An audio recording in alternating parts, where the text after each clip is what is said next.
All right, what's going on, folks? Adjust this.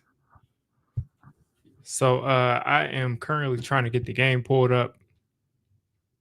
I'm assuming I probably missed something. Ignore that sound. Assuming I probably missed something, but hopefully we haven't already given up like a kick return or something. But I see the Commanders are starting off with the football. About 30 seconds into the game, we are so far. See if I can get an update. All right, so far Jeremy McNichols has run for -1 yard. So, like I said, pulling up the game here on my computer so I can be caught up.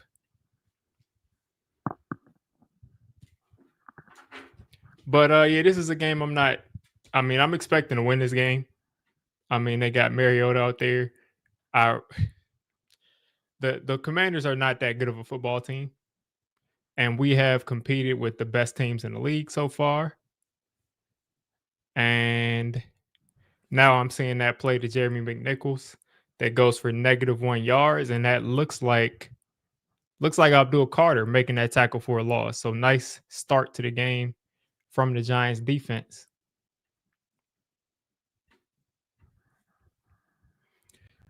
So it looks like we're maybe about 30, 40 seconds behind the actual broadcast. So I'll keep it like this for a little while, and you all can tell me what your how far ahead you are.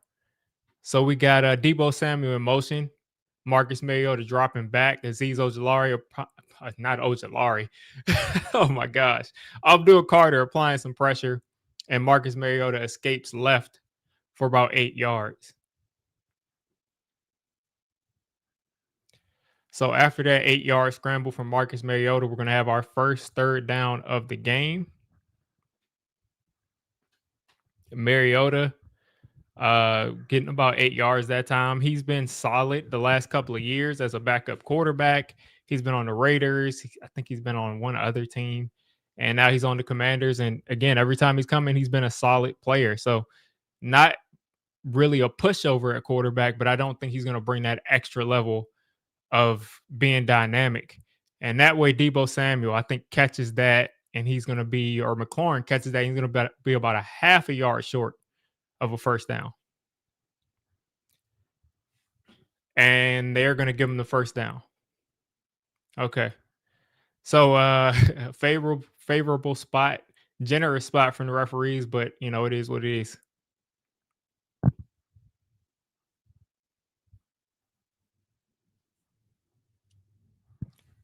So Marcus Mariota out in a pistol, and it looks like we have a timeout. And actually, it's Mike Kafka throwing a challenge flag saying that he was short a half a yard. And that may be a challenge he can win, but I think that may stand because there's just not enough evidence, in my opinion, to say like it was definitely short. But let's see.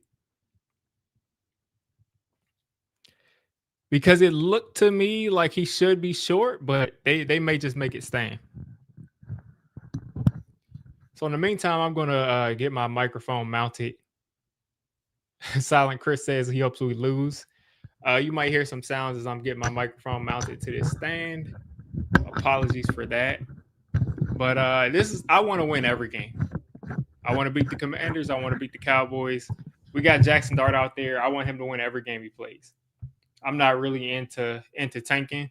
I can understand why people want to tank because we could trade and possibly get a haul, get a bunch of players, but I would much rather win all of these games than to lose. Yeah, I don't think I should tank. I don't think we should be tanking. But shout out to Talking Eco. He says this is the tank to get your promising young quarterback at more assets bowl. And yeah, I mean, listen, you could say, we could possibly trade out of that number 1 pick or number 2 pick and all of a sudden end up in a spot where we can get a ton of players that could help us. But it's just such a risk the draft is, especially when, we win these games. Joe Schoen is definitely staying. Like Joe Schoen is going to stay on this team if we do. That's against your argument, or that's for your argument. So I mean, listen, if Shane is making the picks, what I'm saying, like I'm not really that excited about those picks, those extra picks. So it is what it is.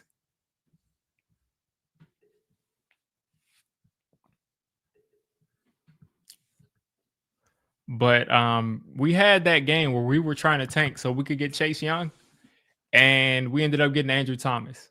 So we were upset that we won that game and we didn't get Chase Young, but we ended up getting a better player out of those two players. So I'm not really for tanking unless it's for a quarterback.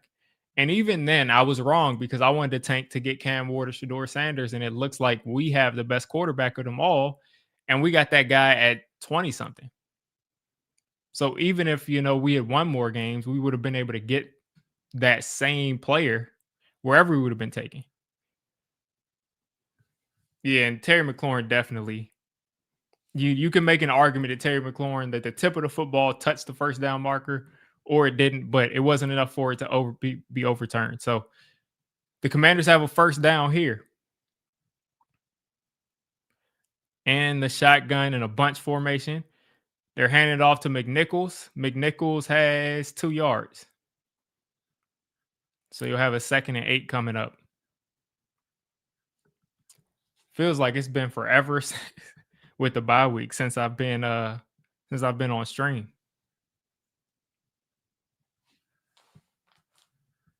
Here we go. Another handoff to McNichols again, and they're just letting them push the pile. And eventually they blow it dead. He got about 3 yards there. So 2 yards on first down, 3 yards on second down, and the Commanders are going to line up here for another. I think this is their second 3rd and 5 of this drive coming up.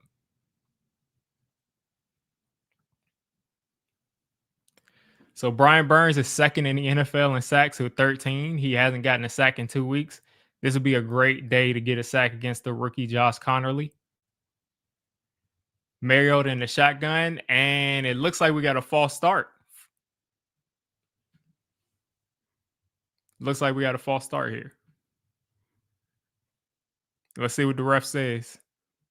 False start. So they'll go back 5 yards, lose the 5 yards they gained on first, second down, and they'll be here on the 3rd and 10 now.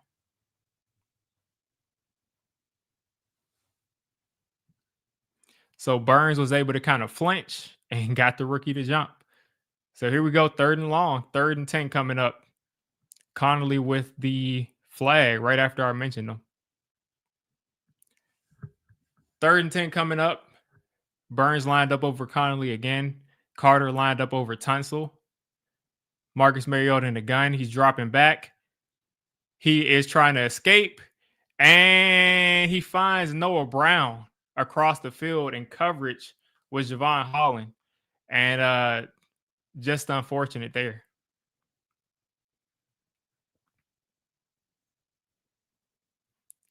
Abdul Carter was chasing him. Mariota on the run just hit Noah Brown coming across the field.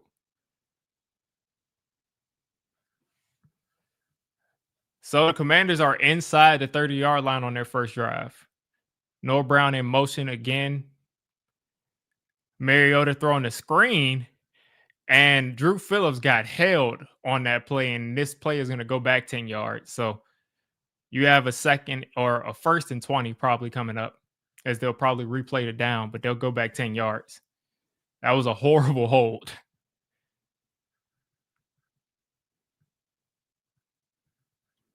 So 1st and 20 coming up for the Commanders.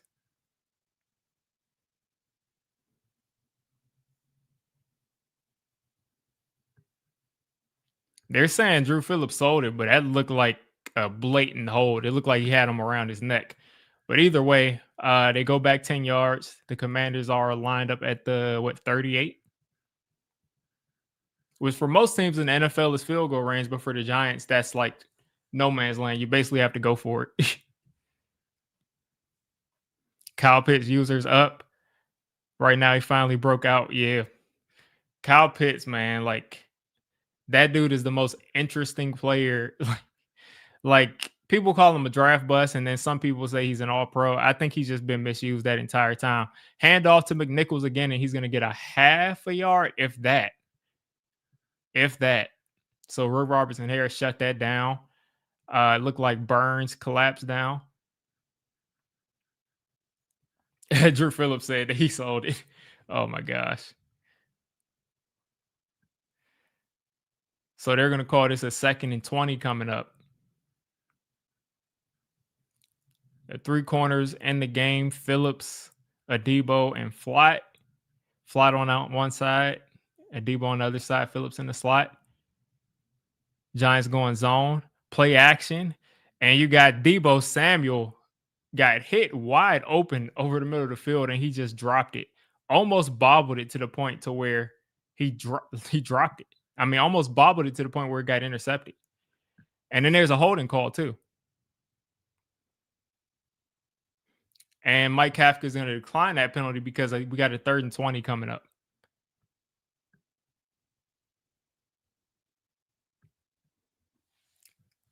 So Abdul Carter forced the holding penalty on Josh Connerly, but it doesn't matter because the Commanders will have a 3rd and 20 coming up after that drop.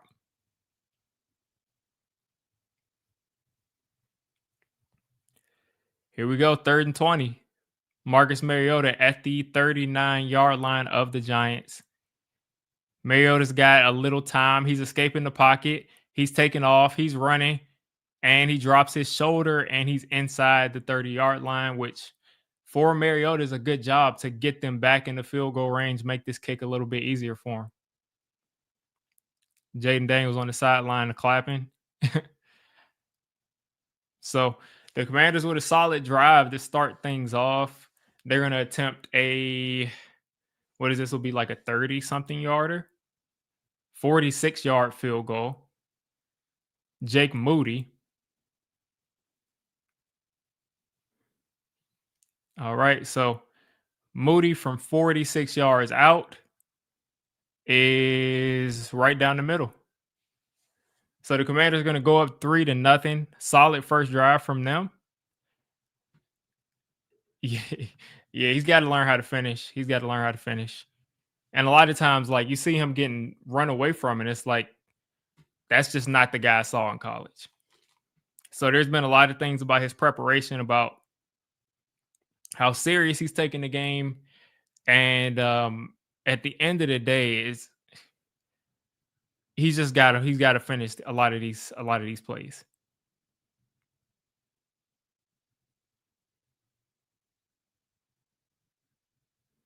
So let's check the rest of the league while we're here on commercial break. Of course, the Commanders up 13. The Commanders up 3-0 on the Giants. Giants offense has to come out here pretty soon. You got the Patriots already up 7-0 on the Bills, with Josh Allen getting the ball back now. You got Browns and Bears tied up at 0. You got the Cardinals already trailing 10-0 to the Texans, and the Chiefs are up 7-0 on the Chargers. You got the Jets trailing 7-0 to the Jaguars. The Eagles up 7-0 on the Raiders. No surprise there. You got the Ravens and Bengals both locked in at 0-0. So a lot of early scores. A lot of the teams scored on their first drive this first time slot.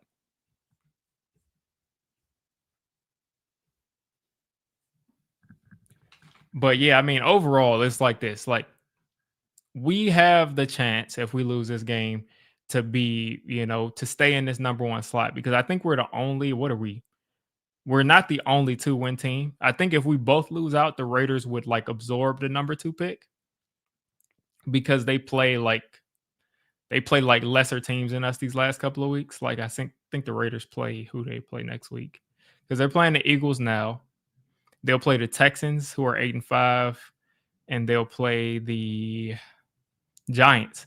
So yeah, it's really about who wins if the Giants were to lose these games, it's really about if both teams like lose out besides this Raiders and Giants game, it's about which one of these teams wins or loses the Raiders versus Giants game. So we're at a commercial break now. But again, the Giants have the opportunity, if you want to call it that, to lose out, keep the number one pick. And they also have the opportunity to win some of these games, which I would like to see. So I mean, either way, we're kind of benefiting. Oh man. So Zach Moody kicking off. Deontay Banks is going to receive this kick. He's across the 20, across the 30. He's breaking out and he is going down at the 34. So Deontay Banks has been a solid kick returner this year for us. It's just crazy how much he's fallen off since his rookie season as a corner, but been pretty solid as a kick returner.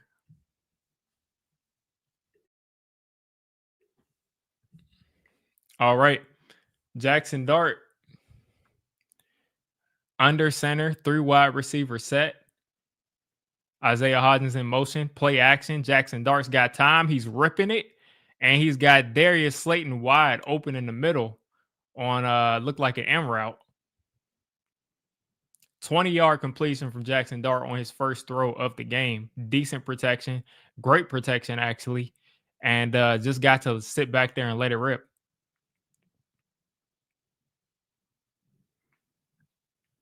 All right, so Jackson Dart back under center. They're in a bunch formation, and now you got a Commanders defender that jumps off sides into the neutral zone, and we'll get 5 yards here on first down on the penalty.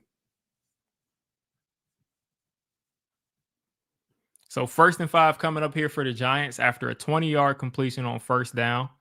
They give us another 5. Bills versus Patriots game. Yeah, there are ways to get every game. There are ways to get every game, and I'm sure that's probably a good game. I'm definitely going to check back on that game, as I go back and look at games later. So here we go. Under center still, 1st and 5. Handoff to Tracy, who's going to drag 2 guys across the first down marker. And the Giants get another first down.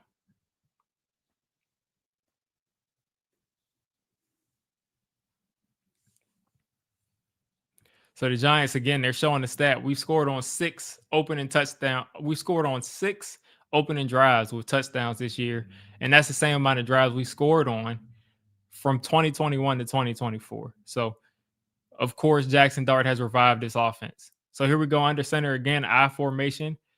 Slayton in motion.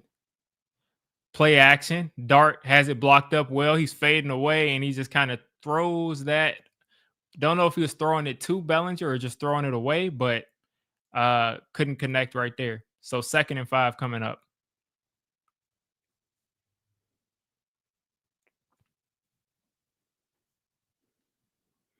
So the Commanders' defense has been not good this year, but they've been very bad against the pass. So the Giants are already inside the Commanders' 40. And this is actually a 2nd and 10 coming up for the Giants. Wan'Dale in the slot just motioned across the formation. Another handoff to Tracy. Tracy's got a lot of space. Tracy runs over a guy and picks up about 4, maybe 3.5. So we'll have a 3rd and 6 or 7 coming up. So they're going to call this a 3rd and 6. So they are giving them 4. They got 3 guys to the right: Theo Johnson, Wan'Dale Robinson, Darius Slayton. Hodgins to the left. Tracy in the backfield and the shotgun next to Dart. Wan'Dale in motion. Dart's got time. Dart's throwing it up and can't complete it to Slayton. And you'll have a 4th and 6 coming up. And it's decision time for Mike Kafka because we are inside the Commanders' 40. So Dart tried to give Slayton a chance, and the corner just did a good job of staying on top of Slayton. And really good job by the corner, actually. And the Giants are actually going to attempt this 52-yard field goal. And that is Younghoe Koo lining up to kick this 52-yarder. The first time we've even tried this. And, of course, he misses it by a mile. Of course, he misses it by a mile. And they're saying because it's a new holder, it's not the holder. He just missed the kick. There was nothing wrong with the hold. I don't even know why we attempted that. It's like ridiculous that we can't get anything from the kicking game. We can't get anything from the kicking game at all. I don't know. I feel pretty good about Jackson Dart. I mean, the team isn't playing that well, and Dart hasn't looked as good since he's been back from the injury. But I just think it's just been that he's been out of football for a couple of weeks, and he has to kind of knock off the rest. But I feel pretty good about Jackson Dart. I I don't feel good about most of the rest of the team though, especially the kicking position, because again, we can't even trust our guys to kick 52 yarders when people are kicking 65, 66 yarders, 67 yarders in the league. And we can't trust our guys to kick a 52-yard field goal. Like he missed it, like he just missed it terribly.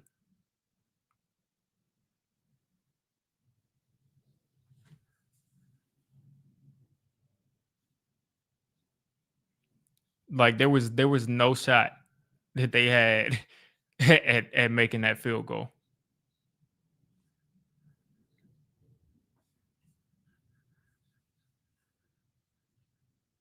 Meanwhile, DeAndre Swift runs in a 6-yard touchdown. What is that? Is he on the Lions now? I have him on my fantasy team, so I think he might be on the Bears actually. But updates across the league.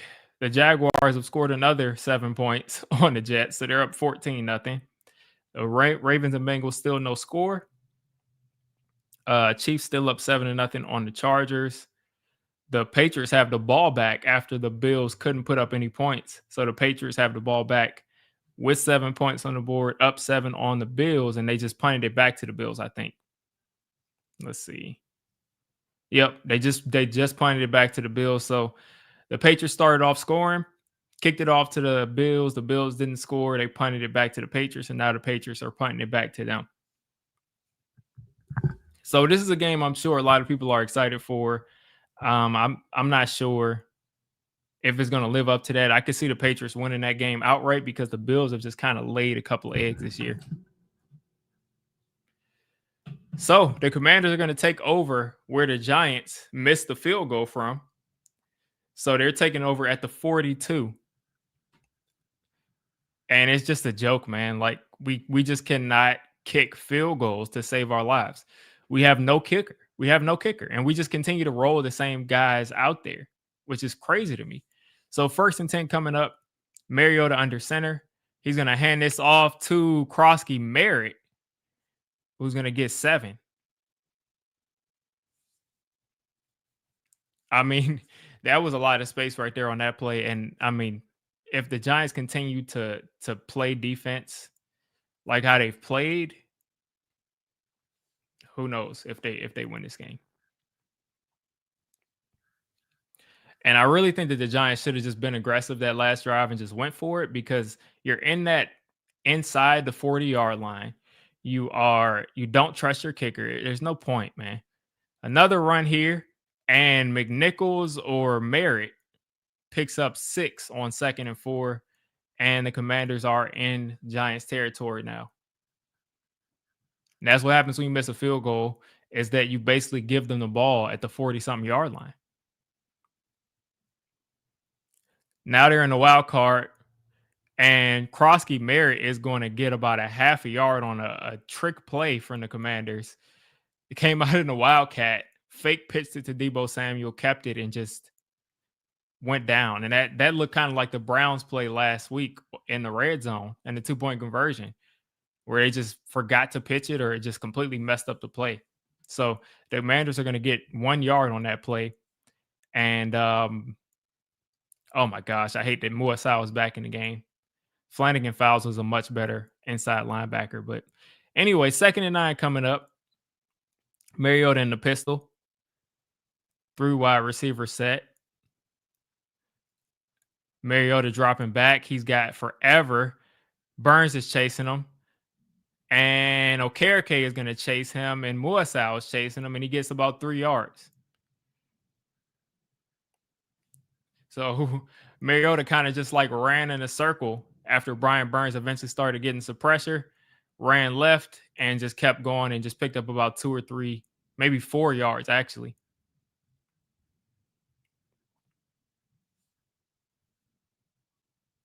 So here we go. 3rd and 4 coming up. Giants in a or the Commanders in a third and manageable situation, but not ideal. 3rd and 4 coming up. And they're going to hand this off to McNichols, who's going to pick up a first down. Of course, there were a couple of missed tackles, but what else is new for the Giants defense?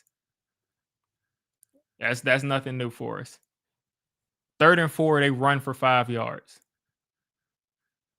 Hope it's a close game, but I want to win every game.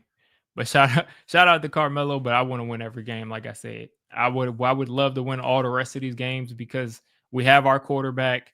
I don't think any of these players are just going to step in and just change the team. I mean, I'm definitely interested in trading back and getting a bunch of picks, but like I said, I'm not tanking unless it's for a quarterback. Krosky Merritt here picks up 5 yards. Now the Commanders are realizing, oh, we can run on this team pretty easily. And I'm just waiting for Muasau to get benched because he is terrible in the run game and in the pass game. He's terrible. And we just continue to just allow this dude to get snaps. We continue to allow Younghoe Koo to kick.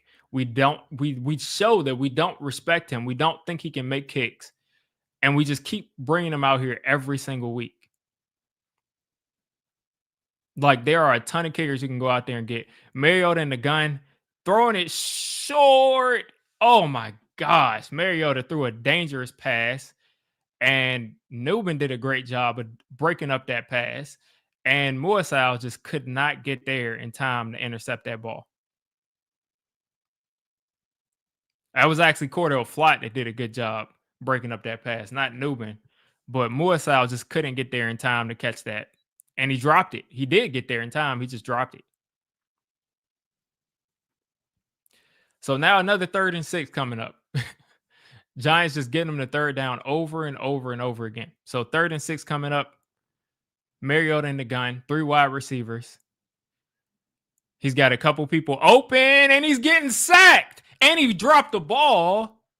Abdul Carter, with his second full sack of the year, forces the fumble on Mariota and they recover it.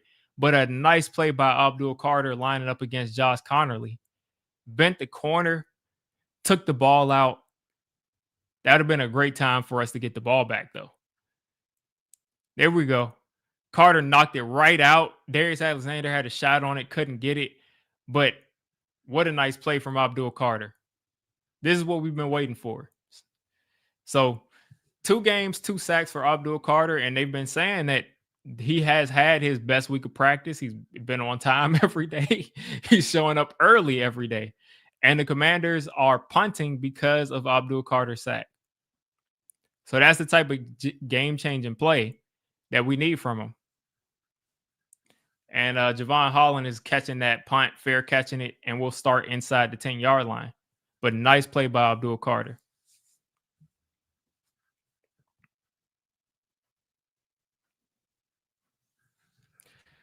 I mean, one thing I'll appreciate Mike Kafka for is it looks like he's been able to get through to Abdul Carter. It looks like the way that Dable was coaching him is like no accountability. You don't have to be responsible for anything.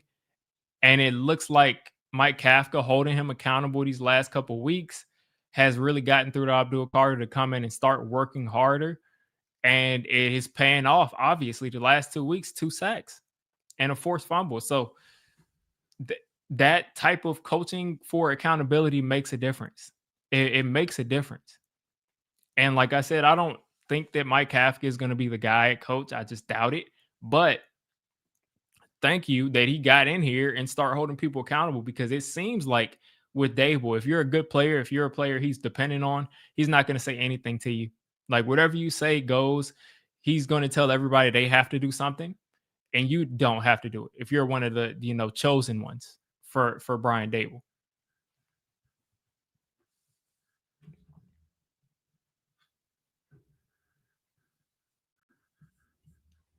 All right, let's see if I'm missing anything. Did Abdul get a sack? Yeah. Abdul Carter bent the corner on Josh Connerly and swatted the ball out of Marcus Mariota's hands and couldn't recover it. But nonetheless, a really good job by Abdul Carter. Really good job. And like I said, he's been coming to practice to the facility every day early, leaving late, and he's been working hard. And like I said, I really think Mike Kafka's done a good job there because we were in a situation where the guy just wasn't being held accountable. Like no one was telling him you can't show up late to practice. Like and that's what he's done. That's what Dable has done with Malik Neighbors. He's done it with Dexter Lawrence. And I think Dexter Lawrence has been a guy who still does what he's supposed to do either way. But he's been doing it with all of the star players. He just kind of holds them to a low standard, doesn't expect them to follow all the rules. And that's what happens is when you have a team that's this talented, but when a coach doesn't expect excellence from them every time they get out there, they're not going to be excellent. That's how you spend this money on your defense, this much money on them, and you don't get any results. So the Giants are going to start off at the 9-yard line, 1st and 10. It looks like they are back under center, 2 tight ends, 2 wide receivers. Singletary in the backfield, can't tell. Washington playing pretty aggressive. Giants go play action. Dart taking a shot, and I don't know who he was throwing that to. It looked like a miscommunication, but he also got hit, and Slayton was wide open on the comeback route, and the ball just sailed. So here we go. Preston Smith just one-on-one against Theo Johnson. And Jackson Dart's arm got hit. His arm got hit, and I mean that makes sense that the ball will be inaccurate. So why block Preston Smith with Theo Johnson? I don't know why. Handoff here to Singletary, and we get about a yard, 2 yards maybe. And we got a 3rd and long coming up now for the Giants. Commanders so far have held the ball for 10 minutes and 23 seconds. The Giants have held it for 2:35 and counting.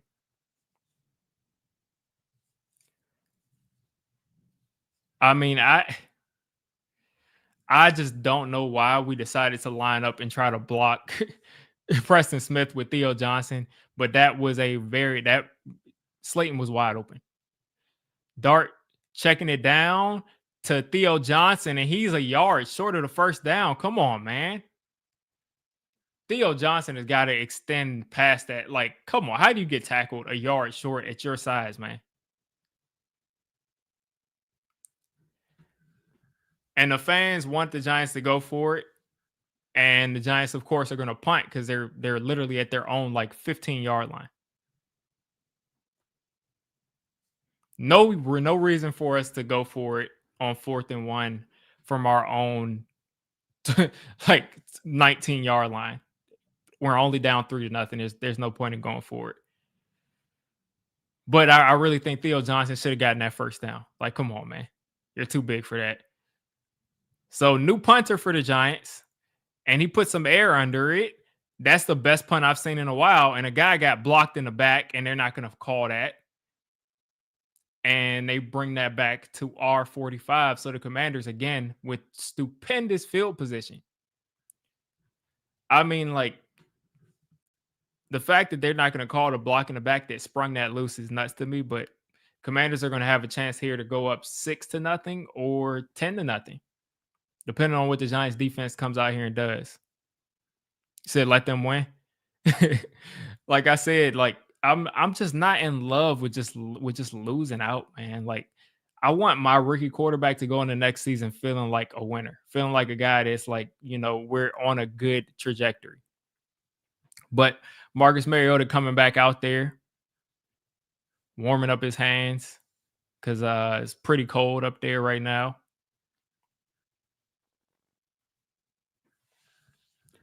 Commanders have had the biggest fall off out of any team for sure. And they've had some injuries, but they've also just not played as well. And I've heard some people say that Dan Quinn is on the hot seat. And the Commanders have lost 8 games in a row. Man. Okay. So here we go. 1st and 10 for the Commanders in the gun. Mariota with some time, way too much time. And you got a man wide open. That's Debo Samuel for 12 yards.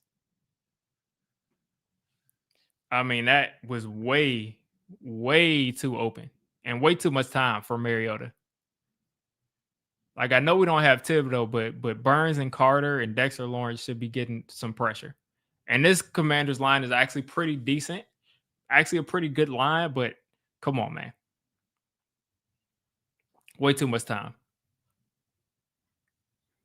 And like I said, Mariota is a guy that is going to make some noise. He is going to run the offense well. They do have that kind of capability.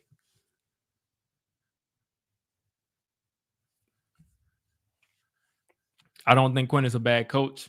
Just think he faced adversity, didn't get a chance to pick up on it since injuries happened. Yeah, I don't think Quinn's a bad coach at all. But like I said, I have seen people calling for his job already. He's been to a Super Bowl. He's been to the NFC Championship last year. So, I mean, they got to give him a little time. I mean, the fact that people are saying like, "Oh, he's already on the hot seat," is crazy to me. The NFC Championship is a very high bar. That should at least earn you some. Like if Dable got the extra 3 years after his first year, after winning Coach of the Year with like a team that won one playoff game, then Dan Quinn should get at least the 4 years because he's shown that he can take multiple teams from a losing team to a playoff team. He's done it twice. And like I said, he's been to the Super Bowl and he's been to the NFC Championship game.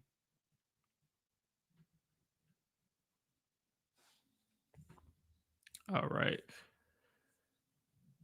So let's see what else is going on in the NFL. I saw that the Eagles were in the red zone. It looks like the Patriots just put up a touchdown. Drake May, it looks like he's run for 2 touchdowns today. Let's see what else is going on. Eagles ended up taking 3, so they go up 10-0 on the Raiders. Jaguars are up 14-7, so the Jets scored. The Chargers put up 3, so they're trailing still 7-3 to the Chiefs. The Texans are up 17-0 on the Cardinals. The Bears are up 14-0 on the Browns. Let's see how Shador is looking so far. He is 1 for 2, 5 yards, and no touchdowns, no interceptions. So he's basically only thrown 2 passes. Oh my gosh, the Browns have not really done anything. They've only held the ball one time. They've only gotten the ball really one time. So the Browns have come out and they had a penalty, a 1-yard run, another penalty, a 2-yard run, a 4-yard run, and then a punt. So Stefanski just like on a 3rd and 8 says we're going to run the ball, picked up 4 yards and punted. Then they got the ball back, had another penalty. Then they had an incomplete pass, a short pass, a run by Shador, and then another punt. So they've done pretty much nothing. And look at this, man. Krosky Merritt got the handoff, got hit by 4 or 5 Giants, and just carried them across for an 11-yard run. And the Giants are such a poor tackling team. It just doesn't surprise me. All these arm tackles, these guys just run through.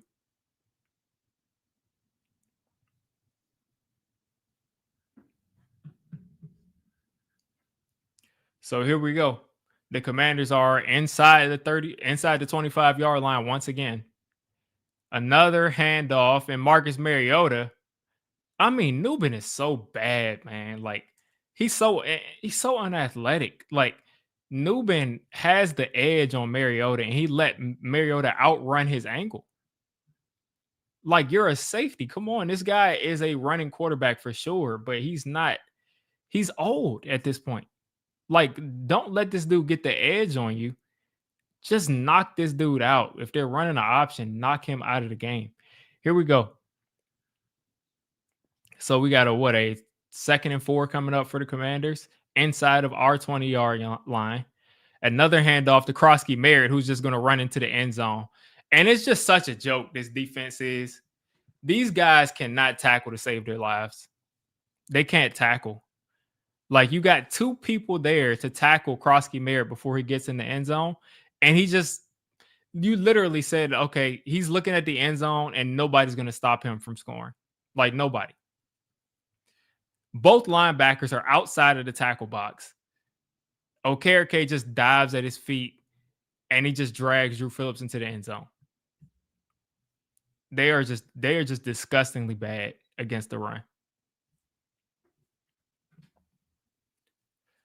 The tackling on this team is so bad. It's so bad.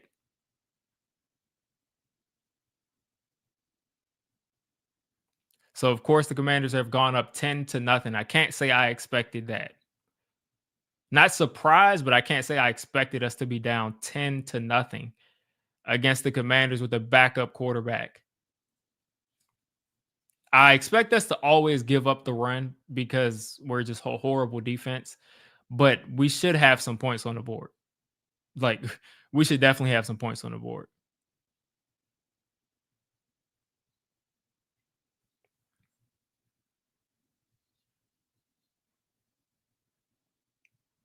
Okay, so the Commanders have now basically held the ball the entire game. Let me see what the time of possession is, because the Commanders at this point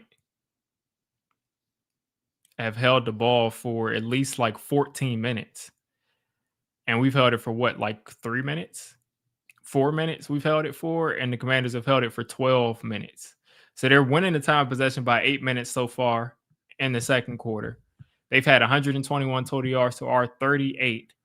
We've had, I mean, it's just, we've ran 8 plays. We've run 8 plays so far in the game.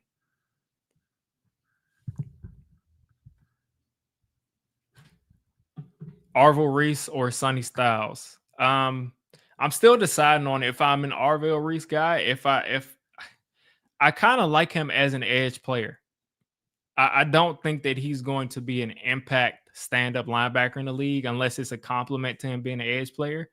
So I'm kind of starting to be out on Arvil Reese, but Sonny Styles I take, which of course will be a later pick.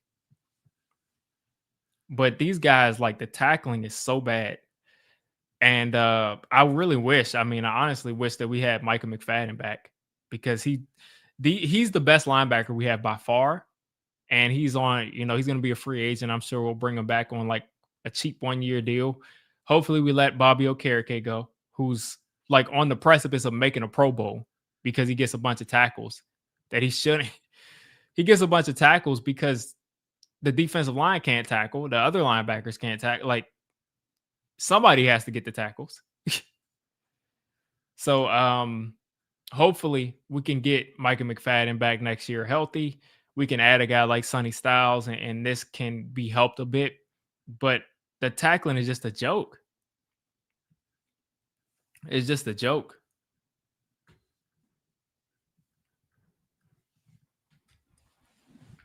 And it's like they should be ashamed of themselves for what they're putting out there, because these guys have to go and audition for other teams. There we go. I can't tell who that is, if that's Singletary. And he's going to bring this back to the 40. And then we got a flag down. So it's coming back. Oh my gosh. So a decent return from Singletary brings it out to the 40, and we got a flag down. I'm sure it's going to be a block in the back or a hold. So it's going to go back 10 yards. So instead of the 40, we'll start off at like the 20-something now. So the Giants offense coming out there again, stinking up the place. They have just not been able to get into any kind of rhythm today. They're 1 yard short of a first down on the second drive. They were at a 4th and 6 inside of the Commanders' 40 and attempted a field goal that everybody knew wasn't going in. So 1st and 10 coming up inside the 20-yard line. Quick throw from Dart. Wando Robinson picks that up, and he is getting an extra like 15 yards after that initial catch. So best play from the Giants today so far. Got the ball out quick to Wandale. Slayton was there to block for him. Wandale got the outside and was able to get some yards.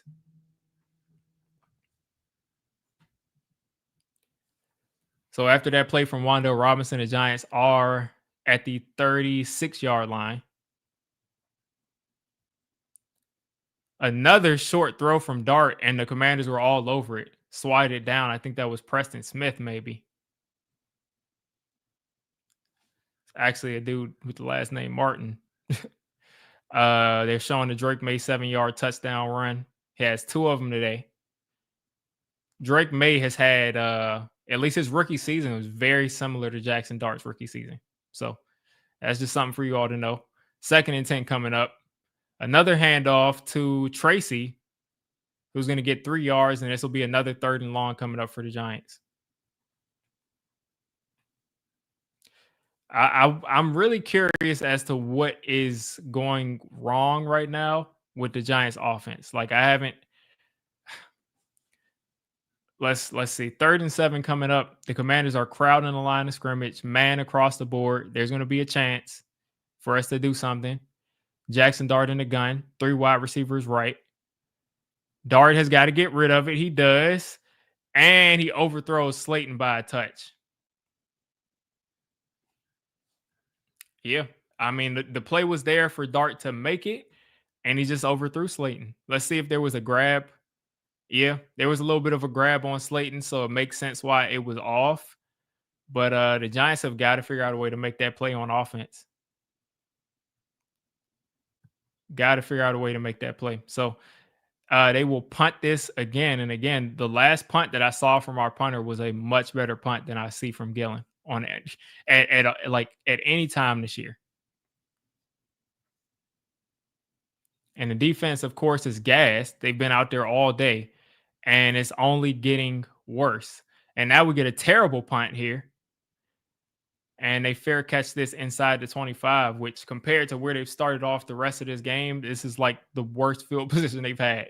So they're going to start around the 25.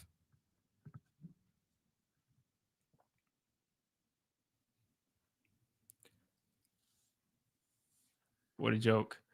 Let's see if I'm missing anything in the chat. And we still need someone besides Dex too. Yeah, we got to get somebody beside Dex.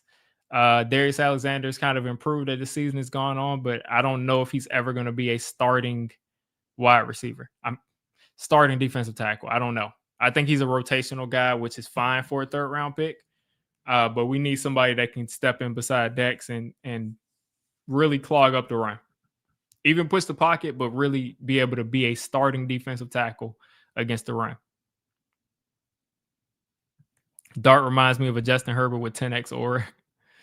Yeah, Dart is, I mean, the offense has been very stagnant today. There's been a lot of almost. They got to figure out how to get this together. They got to figure out a way to get this together because, again, I want to build momentum going into the next season. I don't want to just like start off hot to where our offense is scoring 26, 27, 30 points a game. You know, like they've averaged like 25 points a game before this past game since Jackson Dart has stepped in, if you also include the Jameis games and even before Jameis. But right now, I mean, they're kind of going backwards. So I don't know if it's the play calling that's different. I don't know if it is the philosophy. I'm not sure. Maybe it's the new offensive coordinator. But also, you know, Jameis with the new offensive coordinator put on a show. And also, Mike Kafka is still calling the plays, so it can't be too different. Now, also, Kafka was a lot more run heavy with Jameis Winston in the game. Like, he ran the ball over and over and over and over again because he didn't want Jameis putting the ball in harm's way. And here, with a little bit more creativity and some play action, maybe what we're seeing right now is that if you take away the design runs for Jackson Dart, it kind of changes things. Maybe that's what we're seeing. Is it that we took away the design runs and now Dart is just not the same player? That might be it.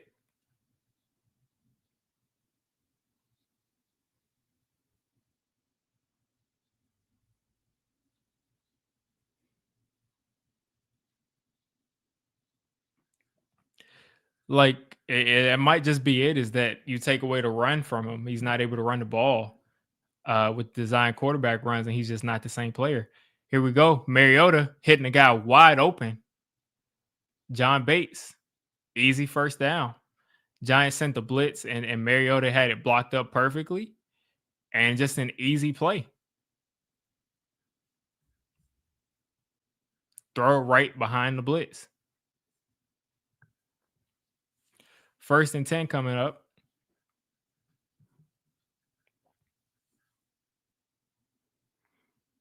So here we go. The Commanders with one play already across the 40 again, about to probably go up 17-0. And here's a perfect chance for them to go back to the run. And the I formation, another handoff to Merritt, makes another 3 people miss, and he fumbled the ball, and they got it back, of course. So 2 fumbles today from the Commanders. We couldn't recover either one of them.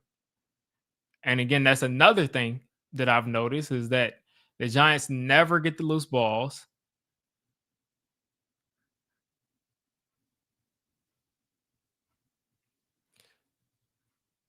Like these guys just they can never recover these fumbles. So 2nd and 3 coming up after another gash run from the Commanders from Merritt.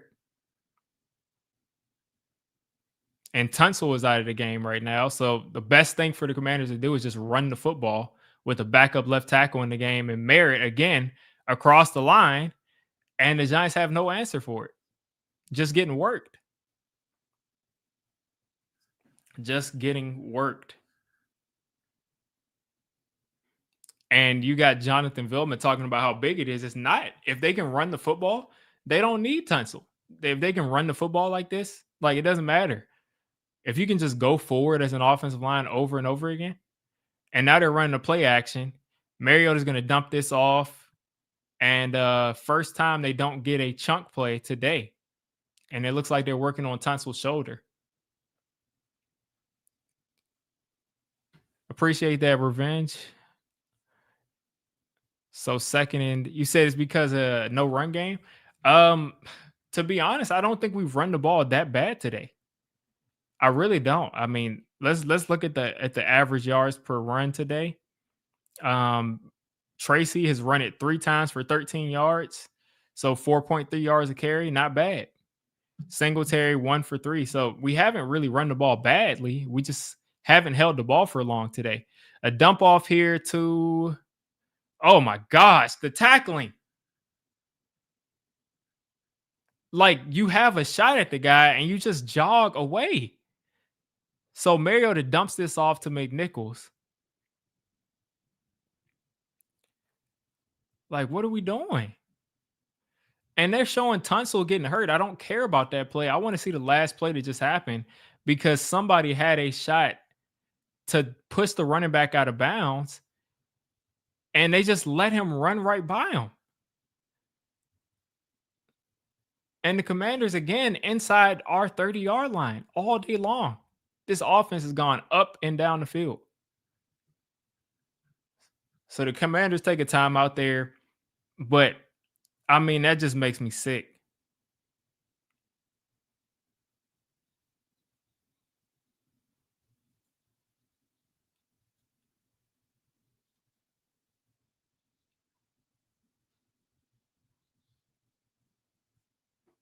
Like, this is just nuts, man.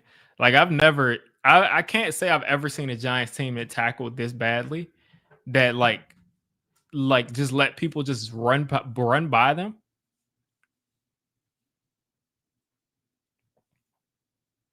And they just keep showing shots of Jameis and Russell Wilson. Like, what does that have to do with what's going on right now?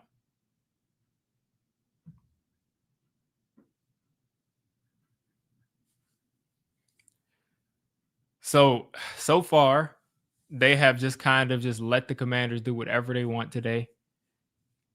I mean, again, we got Giants fans sitting out there in the freezing cold against a team with their backup quarterback and a bad roster as they just are just pounding the football down the field. McNichols runs for 4. There's just no resistance against the run.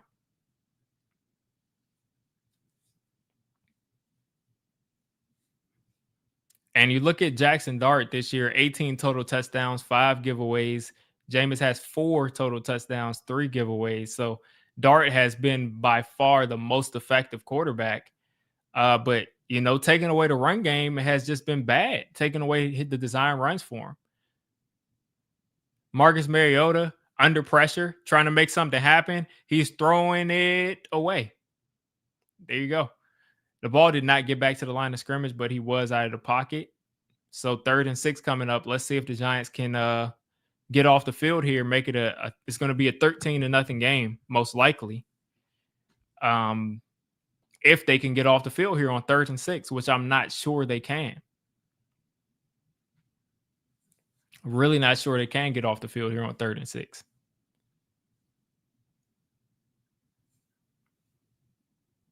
So you got Drew Phillips out there. The referees are taking forever to spot the ball.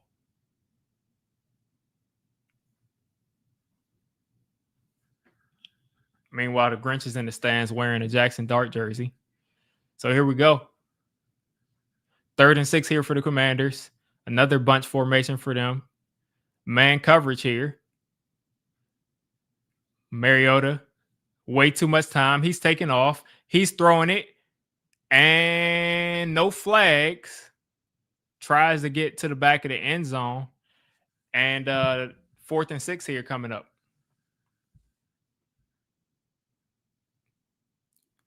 So they had a kind of a wheel route here from the receiver.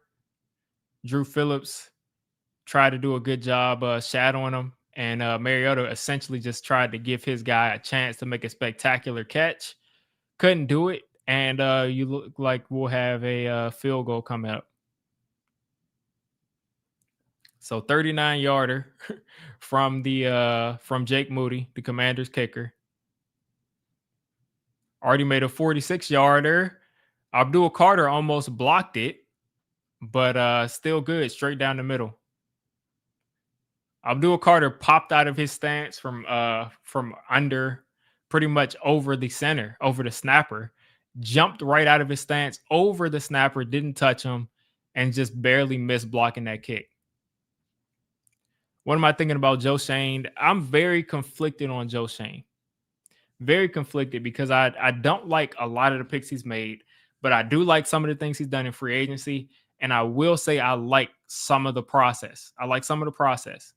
But things like, replacing McKinney with Holland, who's a worse player than McKinney by far, replacing Saquon with a guy that is because I was all for moving on from Saquon, but I was like, let's just draft some guys.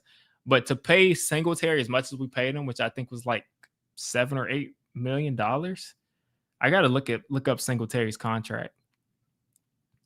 Because what we did with Singletary, it was kind of an overpay for me.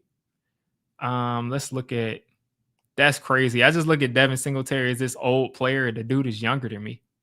Like, that's crazy to me. Singletary is actually younger than me. Singletary spot rack. That's nuts. I would have never expected Devin Singletary to be younger than me. I look at him as such an old head. Okay. The contract we gave Devin Singletary was a 3-year, $16 million contract. So $5.5 million.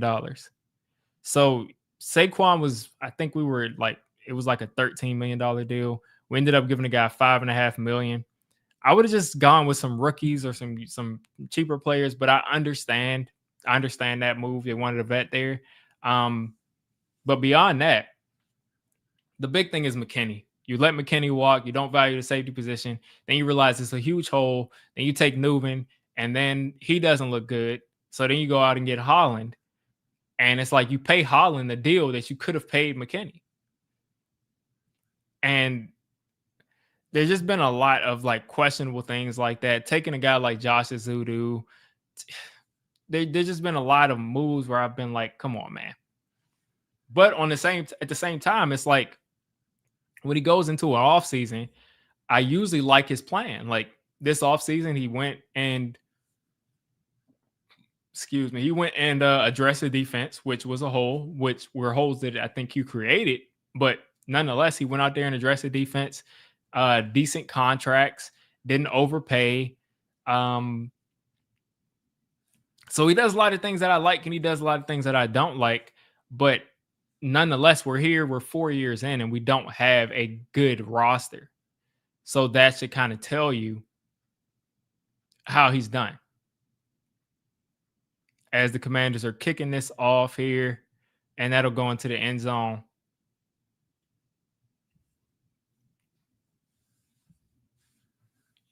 So Noah Brown is hurt once again.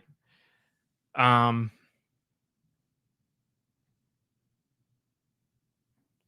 Noah Brown and Laramie Tunsil are both questionable to return. Tunsil looks like he's working on some kind of pec or shoulder issue.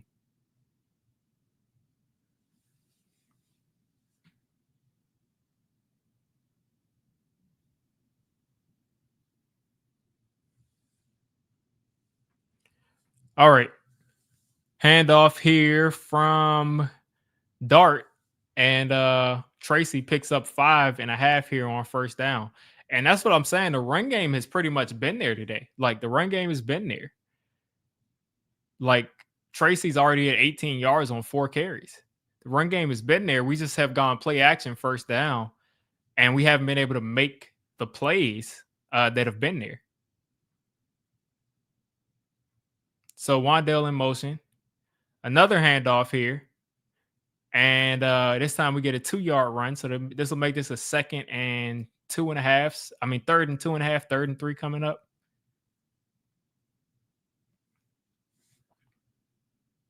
So Kafka has gone away from the play action and he's gone back to the run. And that's how Kafka's offense has been good this year, is that he's not gone away from the run. And since Dart has been here, he's just kind of been pass. 3rd and 2 coming up. Theo Johnson in motion here. And another run here. And the Giants will push the pile forward and pick up the first down. So 3 straight runs to start things off. Kafka obviously saying we had to get back to running the ball because it's worked today. We just have not stuck with it at all. And this is still a time where you can continue to run the football. So we'll see if they continue to do it. Shotgun, Wan'Dale in motion again. Another handoff. Tracy is going to spin out of that first hit and picks up 2 yards. And I feel like a good running game is that you don't go backwards. If you're not losing yards in the run game, you should continue to run the ball.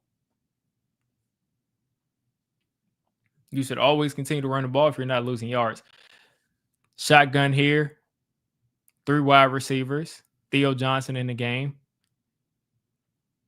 Dart dropping back. Dart's got time. He's moving around a little bit. He's stepping up. He's trying to get to the outside. He's taking off, and he's got about 5 yards or 3 yards. And you got a flag down. So we'll see. And it looked like there was a hold in the defensive secondary. So we're going to get an automatic first down coming up.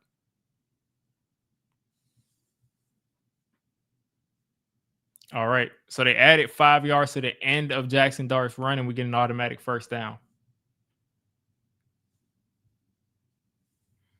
So let's see who he ended up grabbing. Looks like Darius Slayton. Yeah, definitely grabbed him right there. Or that was actually Isaiah Hodgins he grabbed. And Isaiah Hodgins has been a ghost for a little while now. So we'll see if we can get him going. Wan'Dale in motion. Again, the dude's been sprinting all year long. Here we go. Dart dumps it off to Singletary, who picks up 1.5 yards.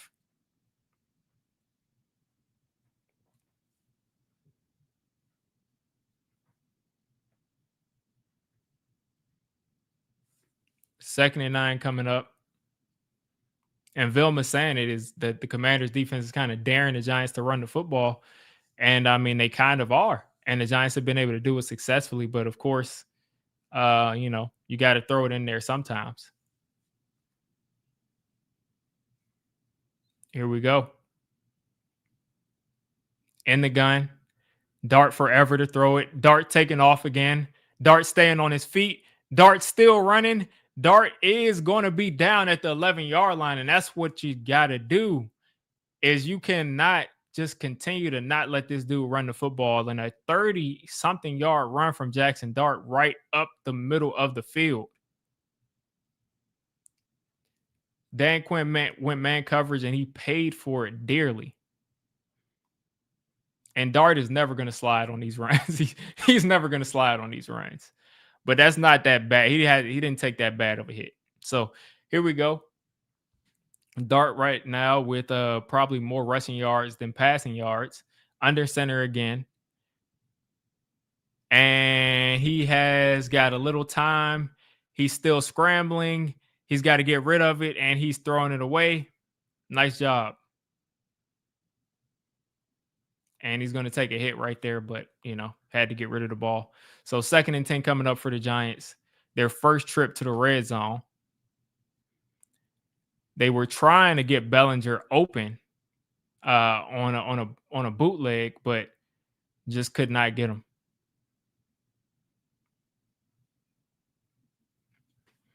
2nd and 10 coming up here for the Giants. Apparently the Chiefs caught a thick 6.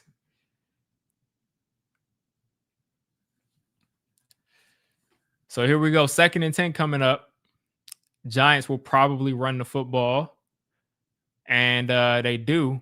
It's Dart keeping it on the option, and we get a half a yard.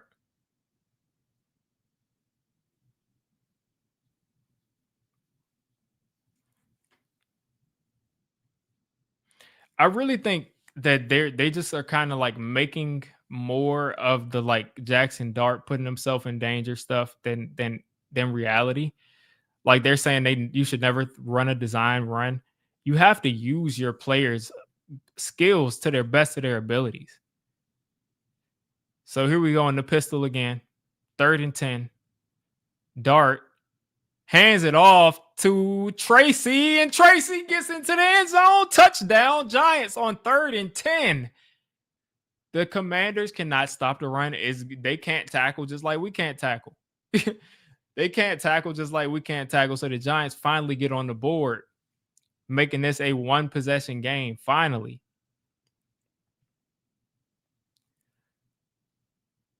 So there he goes, Tracy, making a couple guys miss. And like I said, Tracy got about 6 carries for maybe like 40 yards. He's got 8 carries for 38 yards and a touchdown. So Younghoe Koo is going to line up to kick this extra point, and hopefully he can make it. And it is right down the middle. So here we go. Why don't I have the score on my screen? Superstition. A lot of the times I put it on the screen, we just have horrible experiences. And then like I'll switch to it after we start off good. And then things start to go bad. So that's why. That's why I might switch at halftime, put it up there, but for now I'm going to stick with this screen. It is a lot more interactive when I get the store on the screen, though. I do agree. Looks a lot better, but it just seems like whenever I make my stream look good, for some reason, whenever I have the stream looking like really good, it's just like everything just falls apart. I just don't get it. The Giants just don't want me to shine. So finally, we get some points on the board. Jackson Dart with a 29-yard run on that drive, 34 yards total today. So far, let's check. Let's see if our defense can get us some momentum back. But the Giants have kind of closed the gap as far as time possession goes. 16 minutes for the Commanders, 10 for the Giants. So still 6-minute advantage, which is a pretty sizable advantage in time of possession. But closing the gap, 103 rushing yards from the Commanders already, but 75 for us. So both teams are not capable of stopping the run. If the Giants had not abandoned the run early in this game, we'd probably be neck and neck with them or even better.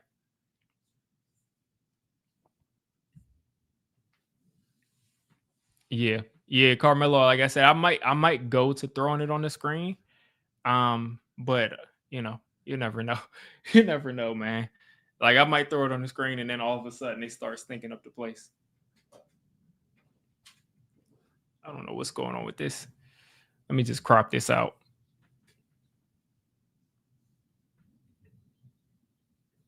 All right. So, like I said, we finally get on the board.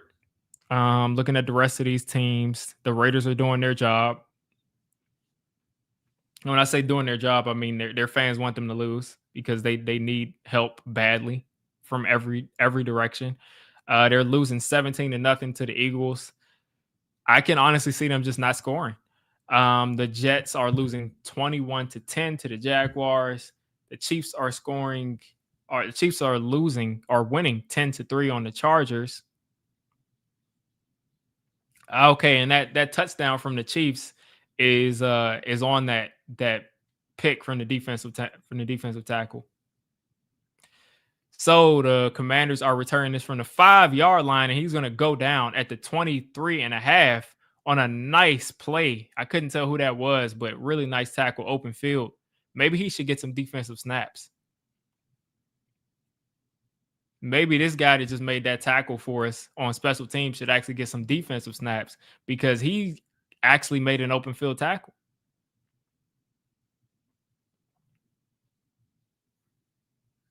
So let's see what else. The Ravens finally put up some points. They're up 7-0 on the Bengals. Real slow game in the AFC North. I don't know if it's raining or anything either. I mean, or it's snowing there. So Marcus Mariota in the pistol. He's going to hand this ball off. Nobody is keeping contained. And luckily, this is going to come back because of a hold. Because like that was a horrible job at keeping contained, but that was because you had a guy getting held or illegally blocking somebody in the back. And Debo can't believe the call. Debo cannot believe the call.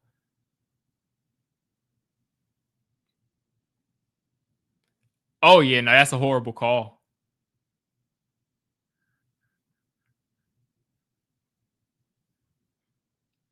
They're saying that Vilma's saying it's a good call. He's a defensive player in NFL. Listen, I'll defer to Jonathan Vilma, and he says it's a good call. So 1st and 20 here for the Commanders. They go back 10 yards at their own 13.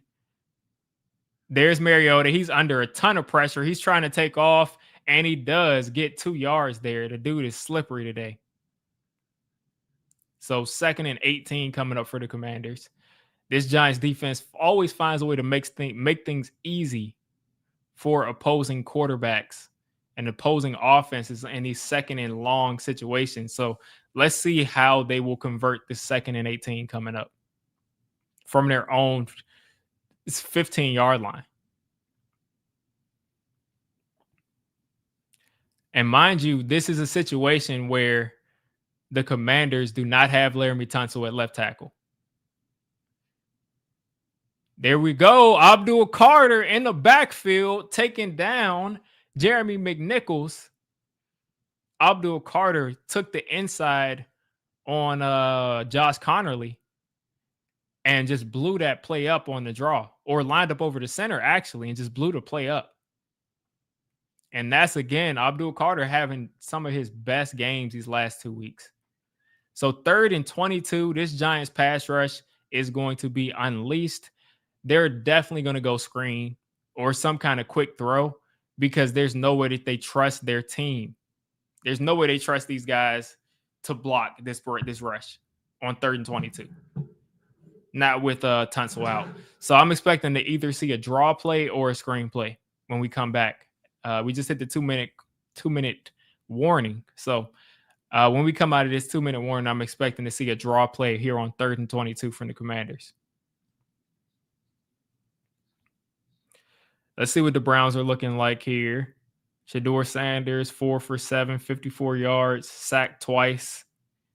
Yeah, not much offense from the Browns here against that Bears defense, which is surprising because the Bears really don't have that good of a defense, but they're really good at taking the ball away, which they haven't done. So, like I said, Bears up 14-0. Texans up 23-7 on the Cardinals. Looks like all these other scores are the same. Bills, Patriots still wow, the Patriots went up 21-7 on the Bills. Like the Patriots are a problem, man. It's crazy how they've turned it around. I think they were picking higher than us last year. If I'm not mistaken, they were picking like what? What did they were picking? They may have been picking like under us, like at fourth, but still, what a turnaround.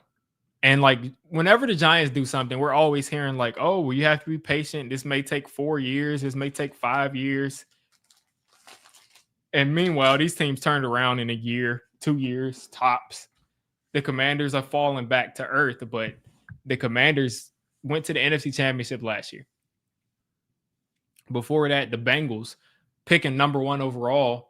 They get Joe Burrow. He tears his ACL his rookie season, but comes back the next season and then they're in the AFC Championship. Or they were in the Super Bowl, if I'm not mistaken. Yeah, they were in the Super Bowl. So it's just frustrating to be in our situation where we just continue to just get these new coaches and continue to get these new regimes, and people tell us, oh, excuse me. People tell us as fans that we need to wait and we need to be patient. And meanwhile, we see the Patriots here at 11-2. Like, when is the last time the Giants were 11-2? I'd like to know that actually, because I don't even think in the season where we went 11-5, we started off 11-2. It's been a long time since we were 11-2. And also, like, we don't have a patty cake division that has the Dolphins at the beginning of the year when they were horrible and the Jets. So, that kind of gives you like an extra 2 to 4 wins. And it looks like they're about to sweep the Bills. I'm pretty sure they are. I'm pretty sure they already beat the Bills once. So it looks like they're about to sweep their division, or sweep the Bills at least. Here we go, 3rd and 22 coming up. Giants have 3 men on the line. Mariota again he'll either run a draw play or throw a screen. That's the only way I can see this working. So they're going to hand this off, and he's going to get 4 or 5 yards, and they're going to punt this. Timeout taken by Mike Kafka. So the Giants will have 1 timeout, 1:54 to go. And let's see if Dart can go down the field, put a touchdown on the board, and we'll get the ball coming out of the half. 1 timeout, 1:54 to go it's a long time.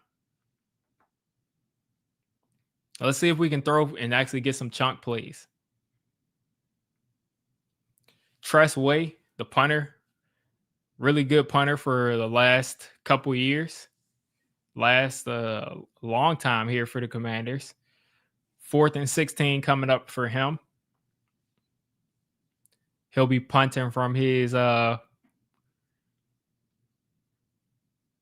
I guess he'll actually punt from like the 5-yard line. All right. And the Giants will get this at their 27. And Holland is going to try to reverse field. He is holding the ball like a breadbasket. And all he did was just go sideways. He had a chance to go up the field, and he just tried to make something huge happen. And it ended up being a 55-yard punt. So Tress Way has got to be celebrating that.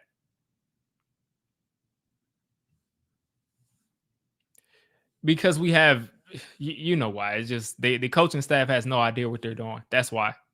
Like, that's why we have Javon Holland returning punts. Completely understand the frustration. It makes no sense. So here we go. Jackson Dart coming out in the gun. 2 backs. I think one of them actually might be Wandale. So here we go. Dart is going to have to get rid of this. And he almost hit Tracy on the sideline, but I think he was throwing it away.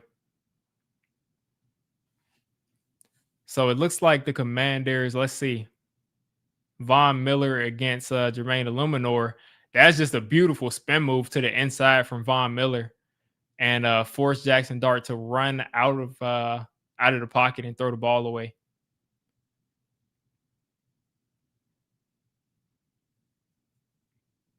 So 2nd and 10 coming up.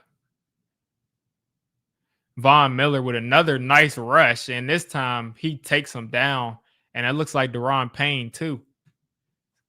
So Von Miller with another nice run on Jermaine Illuminor. I mean, listen, if you put Von Miller even at his age in a pass rush only situation, I mean, listen, that's a difficult matchup for anybody.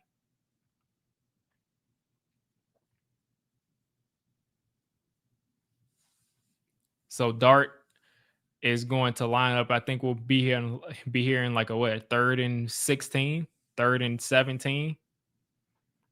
And the Commanders took their time out. 3rd and 18 coming up.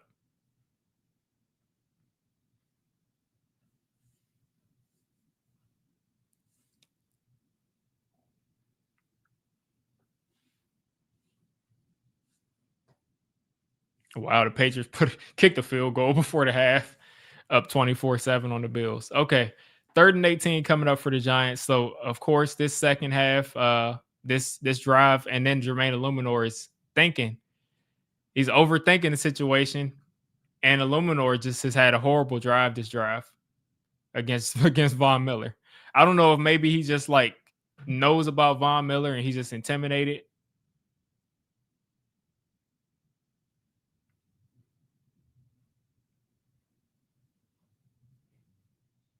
Yeah, Illuminor is scared of Von Miller. So 3rd and 23 coming up for the Giants. Short throw to Wan'Dale, and Dart put way too much air under that, and Wan'Dale just got laid out. So the Giants will punt from inside their 10-yard line. And it looks like the Commanders probably took their last timeout.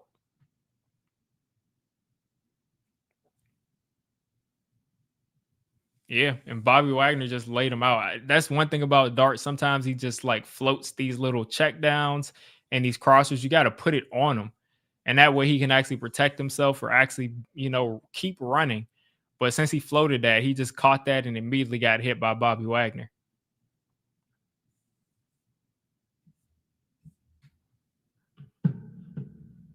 All right. So the Commanders have had London Fletcher and Bobby Wagner, number 2 and 3 for most career tackles.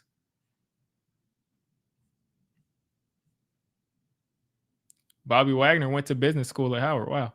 Okay, here we go. So the Giants are lining up to punt this. And our punter that was a horrible punt. Luckily we got another flag.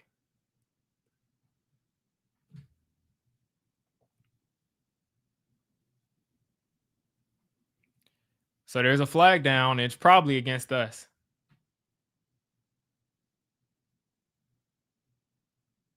Wow. Flag is probably against us. Like, oh my gosh. So let's see.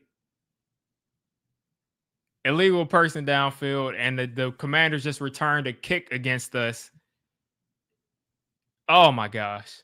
That was a terrible punt. I didn't think that it could get worse than Gillen, but it can. Just a line drive punt. You kick it directly to him, and then again, the coverage is terrible. So now the Giants basically have to get down the field and put up a field goal or a touchdown, or they'll be down by 2 scores coming out of the half. Like, what a joke. So the Commanders will kick this extra point and go up 20. They missed it. They missed the extra point. Wow. So the Commanders are going up 19-7 here. So the Giants are going to get this ball back with, I guess a minute and 5 seconds left. So still time to put points on the board before the half.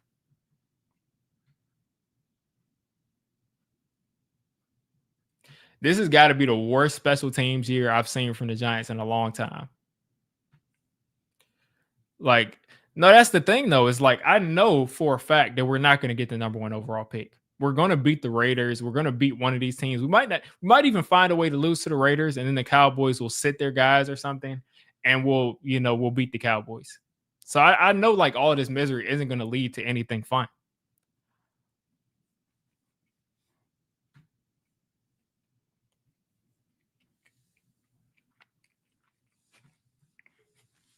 It's just a funny opinion to me. I'm never going to tell somebody not to root for their team to win, but hey, we can trade all those picks away, and we can just end up getting Evan Neal again at the top of the draft and Kadarius Toney out of our trade. So, I mean, listen, you can you can try to tank for players, but it very rarely works in the NFL. It very rarely works out for the best in the NFL.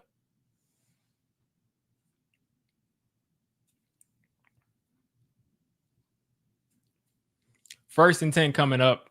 Jackson Dart is going to start off at our 40-yard line because the Commanders kicker kicked it out of bounds. 105 left. 4 targets out there for him. Jackson Dart with time. Just misses Theo Johnson. Miscommunication right there. He's yelling at Theo that he did something wrong. He did something different than what he expected. And that's the thing. It seems like since Dart has gotten back, these players have just not been on the same page as him.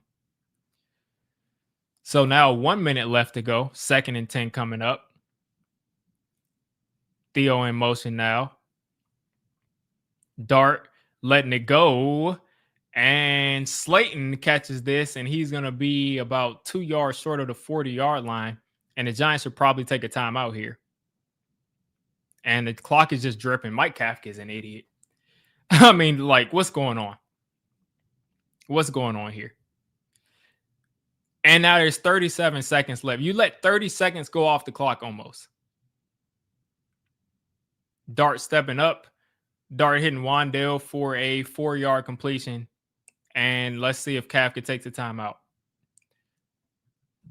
Like, I can't wait until we get an actual coach.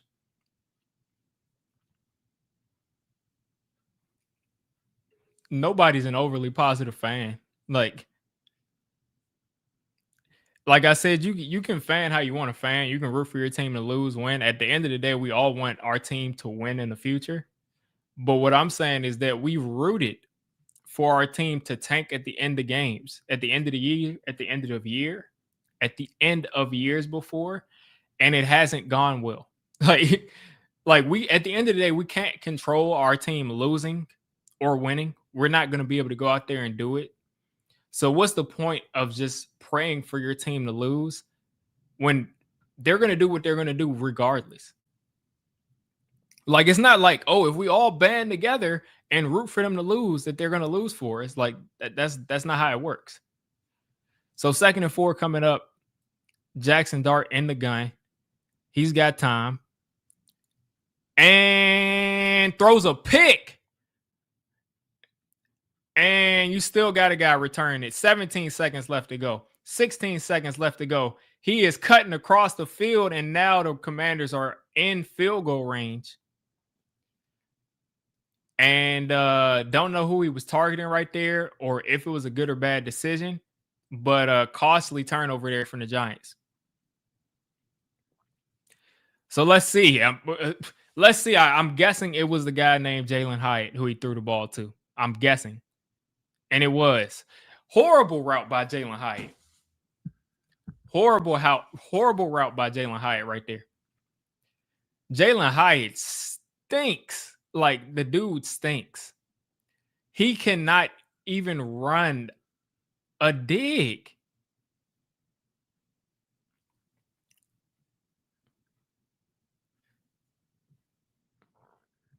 Jalen Hyatt is horrible.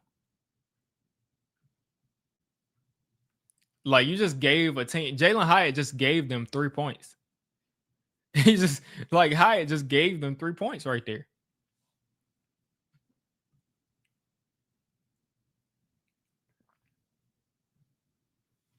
So the Commanders with 10 seconds left to go. I already got the notification. They kicked the field goal.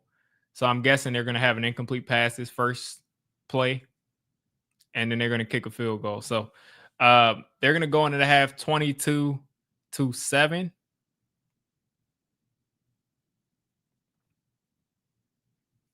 Yeah, Hyatt stinks.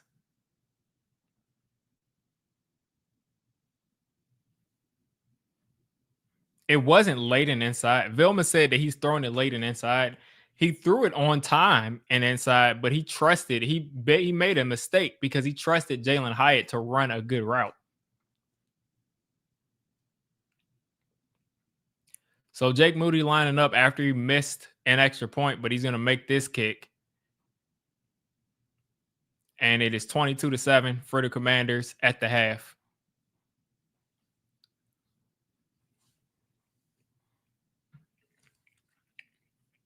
These dudes stink, man. Jackson Dart is going to lose his mind on this team. So game plan for the Giants coming out of the half is 100% run the ball. You just got to run the ball at that point.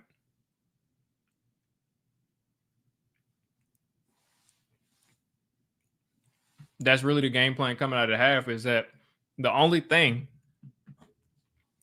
that they've been able to do today is run the ball. They can't throw the ball against these Commanders defenders, which is horrible because they're terrible against the pass. But really all they can afford to do is just run the ball out of the half. They're going to get it out of the half. You run the ball, you get downfield, you're going to put up, you're going to get to 14 points. You make it a one possession game. It is what it is there.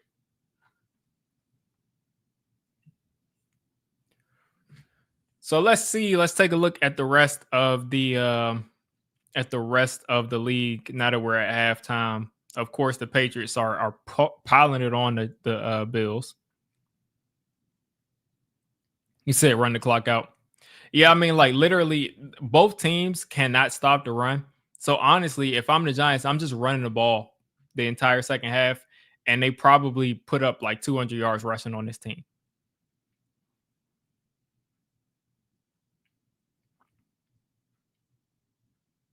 Wait. Oh, okay. They said Myles Garrett needs 2 more sacks to get the record. I thought he got it today. I was like, that's crazy. Okay, so let's see what the rest of the league is looking like. Like I said, Patriots piling it on the Bills 24-7. They're out of the half. Bills have the ball trying to put some points on the board. Bears up 14-0 on the Browns. Chargers are trailing 13-10 to the Chiefs. So last second touchdown to make this a game before the half for the Chargers. Ravens are up 14-0 on the Bengals. The Bengals are cooked at this point. Let's see what Joe Burrow is doing. 71 yards, two sacks, 1 interception. Sad. Just sad. The Bengals are just so cursed, man. Like, I hope Joe Burrow can get out of there. They're just so broke. Like, they just don't want to spend any money. It's just a cursed franchise.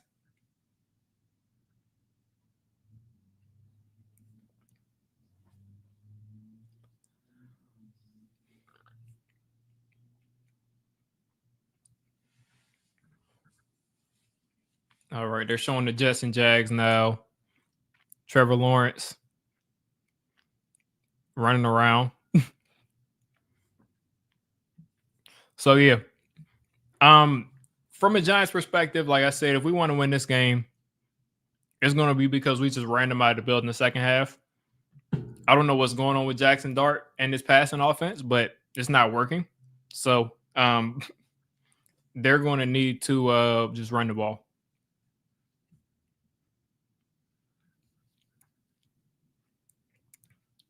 Because the Commanders can't stop the run. We can't stop the run. So whatever team establishes the run the most this second half is going to win the game. Even with a what do we got, a 15-point deficit, you can still run the ball at the beginning of the third quarter, especially where we're going to get the ball out of the half. You can still run the ball. So I mean, let Tyrone Tracy pile up some yards, get his stats, get his last time to shine the rest of this season, because I don't know if it's just these receivers aren't winning to the same level that they were before, especially when you got a guy like Wan'Dale who put up 180 yards a couple weeks ago. It's just a joke. These guys, there of course are things that that Jameis Winston can do as far as like seeing the field that Jackson Dart just can't do, because he's a young player as far as like anticipation and everything. But again, the pass is not working. So all we should be doing is running the football, running the air out of the ball, going play action occasionally. Maybe there's going to be some deep shots there, but just really establish the run.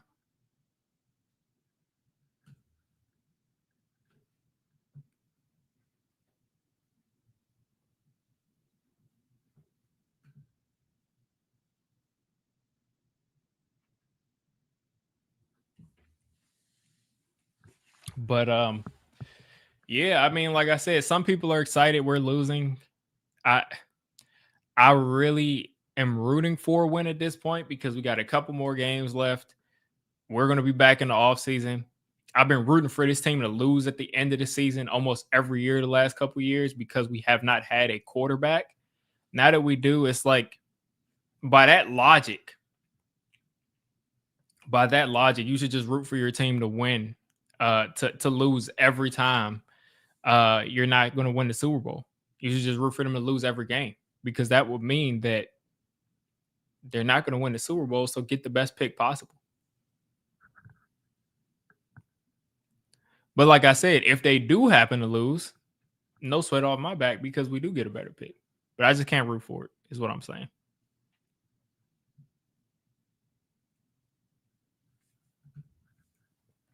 But I really just want to see a new coach in here.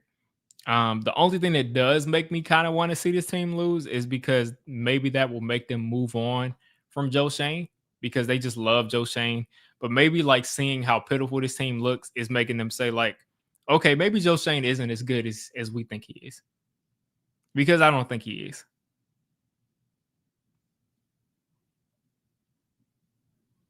I just don't think he is.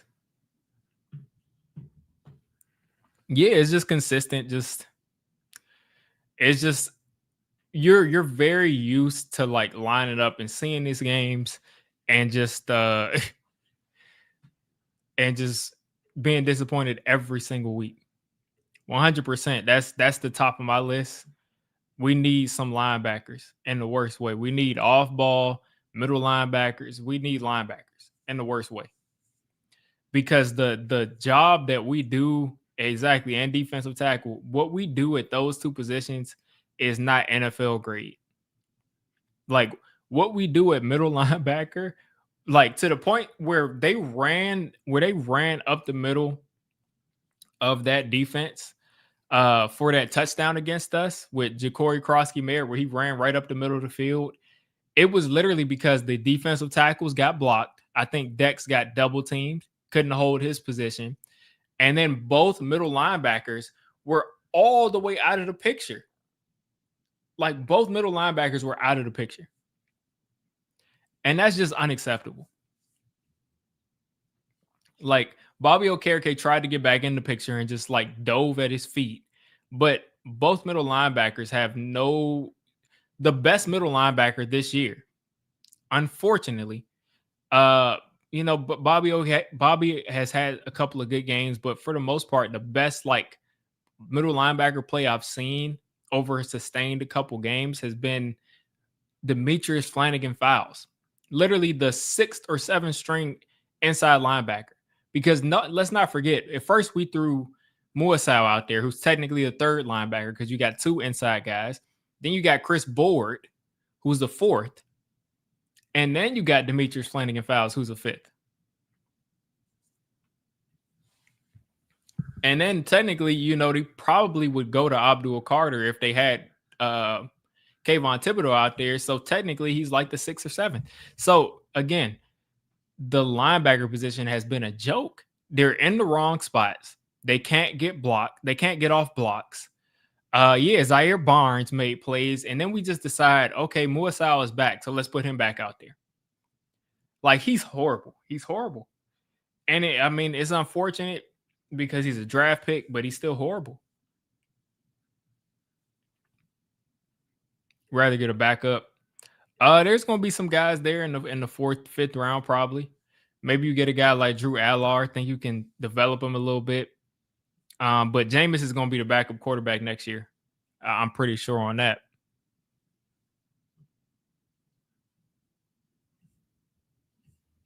If I had to bet, Jameis is going to be your backup unless he retires and goes to the media.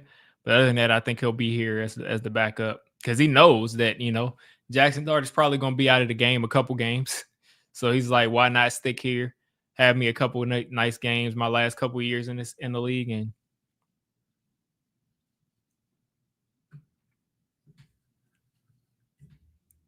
let's see if I'm missing anything else.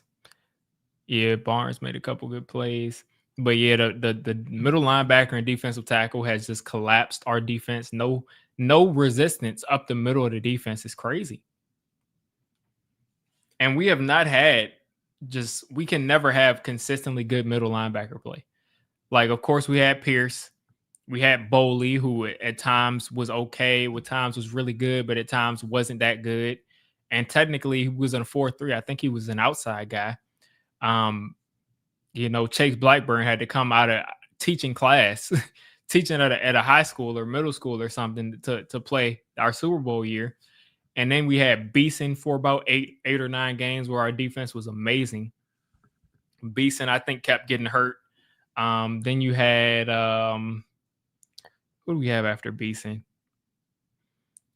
We've had some guys out there. We had Awani Onga that came in there who was the worst middle linebacker I've ever seen. That dude was terrible. Casillas was there, and he was an outside guy, but we had him playing both, I think. But he's an off-ball linebacker. You also had Blake Martinez look good for a year for us. Then he fell off. Same thing that happened. Patrick Graham, he just fell off. He just fell off. Ryan Connolly started off with that nice preseason, looked good for a couple games, and then he tore his ACL and never recovered from that. And then we had Bobby Okereke, who looked like he was the saving grace. He looked like he would be here for the next 6 years, was going to be our middle linebacker, solidify the middle, and he had one good year and then an okay year, and now he's just not a good player. And he's not even 30 yet. So it has been bad at the middle linebacker position. It's been bad here for most of the time, and the good play we've gotten has been for like 1 year. And as far as defensive tackle, I mean, we were arguably the best defensive tackle room in the league, and now we're just horrible.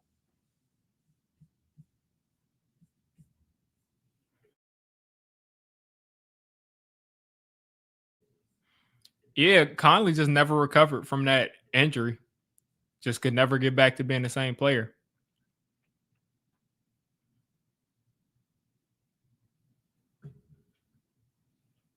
Let me see if I can find give me a list of the Giants starting middle linebacker first day I'll say week 1.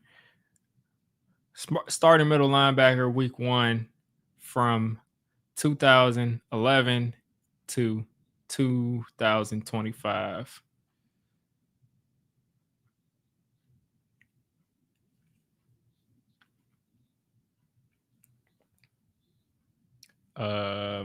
They think I'm talking about baseball. Starting middle. And meanwhile, the Commanders are lining up to kick off. But I'll find these. I want to just find these names of middle linebackers. Because, like I said, for the most part, defensive tackle has been a good position for the Giants. Only recently we haven't been able to draft these guys. Here we go. Deonte Banks across the 20, up the field, making another guy miss, and he can't stay on his feet. Are you kidding me, man? And he can't believe it either. If he had been able to stay on his feet, he'd still be running. And there's a flag down.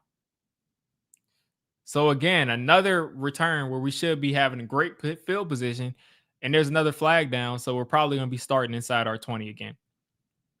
So Jonathan Goff in 2011 tore his ACL, and we had to bring in Chase Blackburn. 2012, Goff was supposed to be back, but he still had issues. 2013, John Beeson. John Beeson in 2014. Mark Herzlich, technically the guy, in 2015. Kelvin Shepard in 2016. Oh my gosh. Dart hits Slayton for a gain of 5 right there, first down.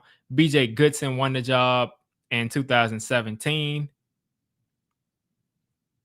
Avery Williamson and BJ Goodson in 2018. Then Blake Martinez came in and saved the day. Came back the next year, wasn't as good. Came back the next year, wasn't as good. Then 2022 was there we go, Tyrone Tracy right up the middle. So yeah, a bunch of guys, like I said, that have had good seasons, but it hasn't been sustained. Yeah, Banks, if he comes back to this team, it'll be because he's a good kick returner. Because he's been pretty good, and he's like, usually those guys that like lose confidence, they usually like will drop the ball on these returns, but he's been good. He's been good for sure. So here we go. Giants under center. Play action. Dart's got time. He's stepping up. He's trying to scramble. He's taking off, and he's sliding. And there's a flag down. That's probably going to be a hold. And they're saying it's around midfield, so that's probably against the defense. Illegal contact will be added on to that 5-yard run, and we'll have a first down. And the Commanders DB is just livid because he feels like he didn't do anything wrong. That's definitely illegal contact.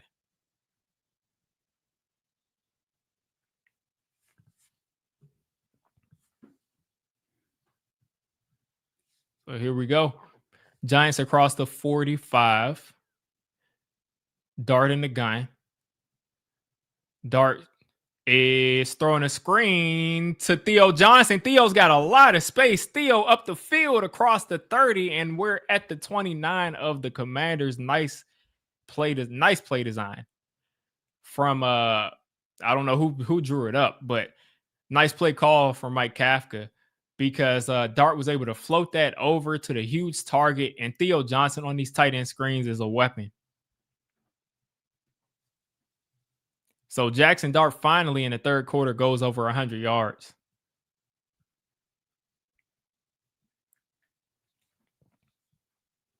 So here we go. Giants at the 30-yard line. I think I see Thomas Fidone out there wearing number 89. Another play action. Dart is tried to give Isaiah Hodgins a chance, but just couldn't get away from that defender. So the Giants will have a 2nd and 10 coming up.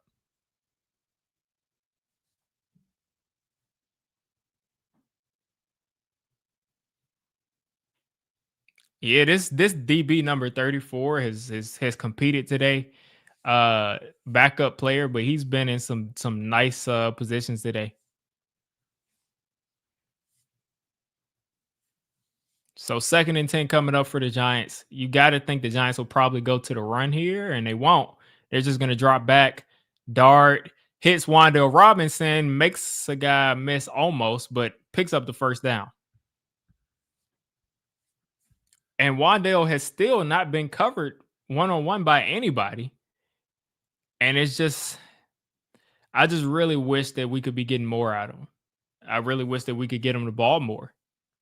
Because what is he like? I mean, 200 yards away, maybe at this point from 1,000 yards. I would love to see this dude get 1,000 yards before he probably ends up leaving this team.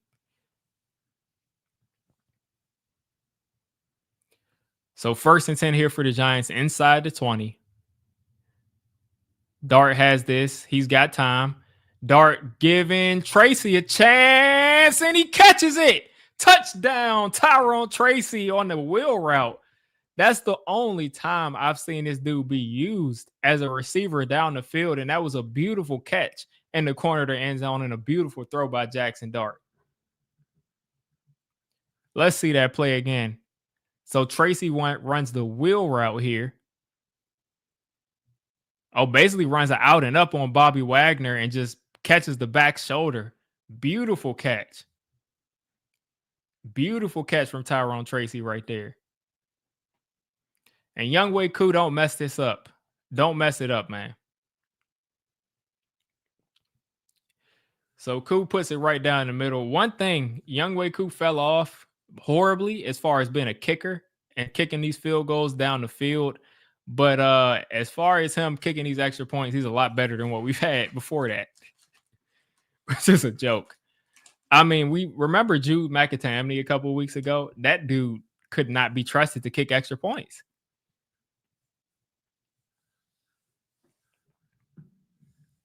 He could not be trusted to kick extra points.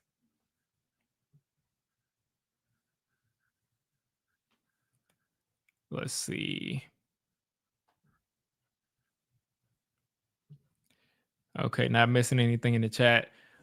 But yeah, decent drive there from the Giants, and they did not do it by mostly running the ball. So prove me wrong on that time. So they went right down the field. Let's see. I wish they just had drive summaries on these apps. But let's see. We had a 5-yard run, a 5-yard throw, an 11-yard run, 7-yard run from Jackson Dart, 24-yard screen to Theo Johnson, then incomplete pass, 12-yard throw to Wandale, and then an 18-yarder to Tracy. So mostly throwing the ball. And I'm sure the Commanders were expecting the run. They were definitely stacking the line of scrimmage, and that time we made them pay.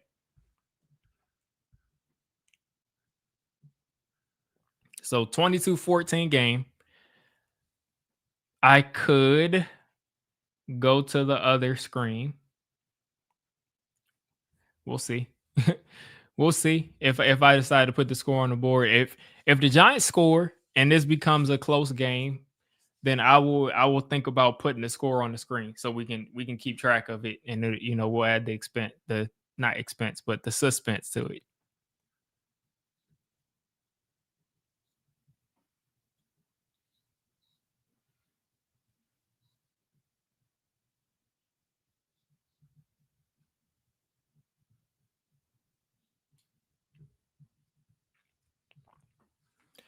So here we are, 22-14.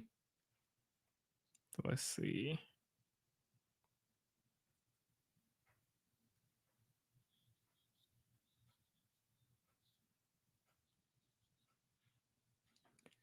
See if we've missed anything else. Bills put up another touchdown. They're down 10 points now to the Patriots, 24-14 game. And the Commanders are returning this from, oh my gosh. The Giants are so bad at tackling. Luckily, this is going to come back as Newman makes this tackle. But the Commanders are going to end up starting inside the 15 probably. When he reversed field, they had a block in the back. So they'll start at like inside the 15-yard line. Eric Gray's on the bench and he just looks heated. He's like, he just looks heated. He's like, why don't I get to play? Which I'm like kind of surprised that they haven't given Eric Gray any burn at all. Like he has not gotten any carries this year. I'm really surprised about that. And I can't tell who that is on the sideline. Looks like that's their tight end, Bates. The Commanders' tight end Bates on the sideline limping around. It's not Bates. That's their other tight end. So here we go. This time, Mariota starting at his own 10. Handoff to the cross Merritt.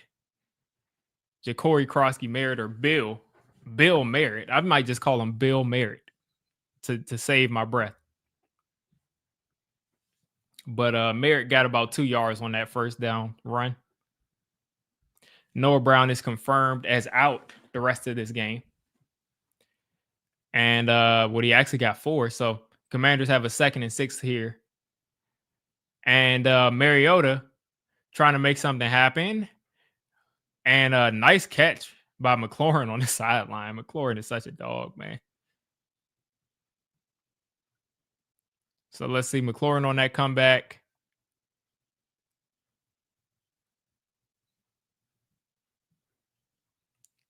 Please don't challenge this, Mike Kafka. Please don't challenge it. No point in giving this up. No point in throwing that flag. So here we go. Hand off to Ja'Cory, and he is going to get maybe a half a yard. They're going to be real generous. It looks like they might give him a whole yard, but sent a very well-timed safety blitz, and he got nothing there. Bill's about to mess your parlay up. What's going on, Greeny? I would imagine Greeny is rooting for the tank. I don't know. There's about half of us is rooting for the tank, half of us rooting for the win. Here we go. Abdul Carter applying some pressure. Mariota taking off, and Carter can't get him down. And Mariota's going to be 2 yards short of the first down.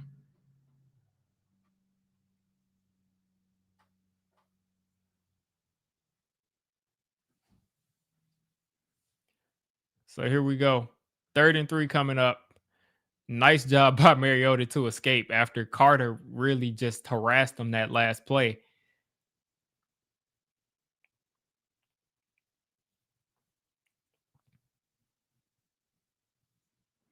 Third and 3 coming up. So very manageable third down here from the Commanders. And it looks like they got a guy wide open, and he goes for the jump ball, and they throw a flag. And apparently they didn't. It looked like they threw a flag, but Drew Phillips with a very nice pass breakup, and he had McLaurin on him, and he just taps it away. So the Commanders will punt this from, I guess, their 20-something yard line. So the Giants arguably, they may have their best starting position of the game. Let's see how this punt goes, though. 4th and 3 here from their, it's actually from their 35. So a nice punt by Tress Way. Holland fields this. Holland up the field. Holland across the 15, and he's at the 19. I don't like Holland as a returner. I think he goes sideways way too much. And obviously it's like, why would I want Holland even being put into danger? Like, there's no point when we have other guys that can do that. I think they did actually use the Giants. Like, they do a lot of weird stuff to me. Like, Eric Gray has been back, and Eric Gray has never gotten a chance to be a running back for us. We drafted him to be a running back, and we've never used Eric Gray as a running back. And we brought this dude back this year and immediately put him back on kick and punt returns when we saw that he could not field those last year. So we immediately put him on kick and punt returns. And we were surprised when the dude came back and immediately muffed the punt. I just don't get it. He never got a chance to play running back. And I mean, I'm not that mad. It's like Singletary and Tracy have been fine. Of course, Scatterboo's been great, but it's just strange that we're in this situation where we got a guy that we drafted, Eric Gray. I liked him in college, and we just never let him play running back. Gave all the carries to Saquon. That's fine, but we never even spelled him. Like, we never really gave him a chance. And now he's here with like, you would think he would get more of a chance with What's the guy? Oh my gosh. You would think he would get a more chance with Scatterboo being hurt, but he's not. He's just kind of sitting there. But I absolutely do not want to see him as a kick returner or punt returner because he can't field those. He's going to drop the ball. Washington is definitely trying to let us win. I don't think so. I think Washington is trying to win. These guys are not tanking at the end of the year. I mean, they're not. Most of Washington's team isn't going to be here next year. Like Bobby Wagner's not coming back next year. They got a bunch of old players out there. Von Miller's not coming back. These guys are not. They're not tanking.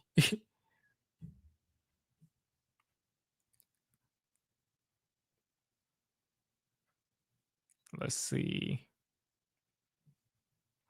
And it does seem like I was kind of underrating. I was kind of underrating Dable's effect on Jackson Dart. I really think Dable is really good at working with these young quarterbacks. But let's see. Let's see what happens on this next drive. In the gun, Jackson Dart has Tracy to the right of him.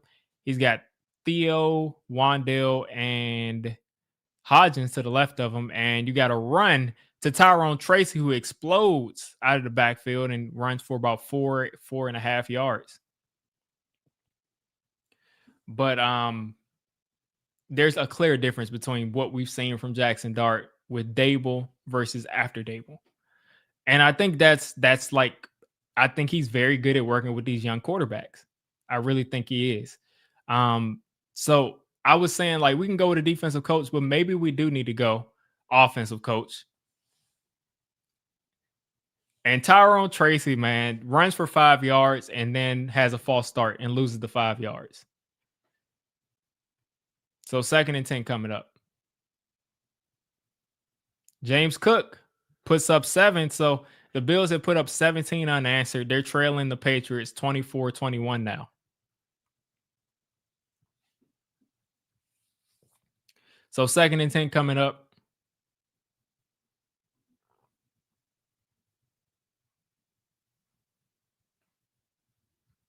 All right. So Dart in the gun. He's got to step up. He's taking off. He's going to run. And he gets the 5 yards back. So this will be a 3rd and 5.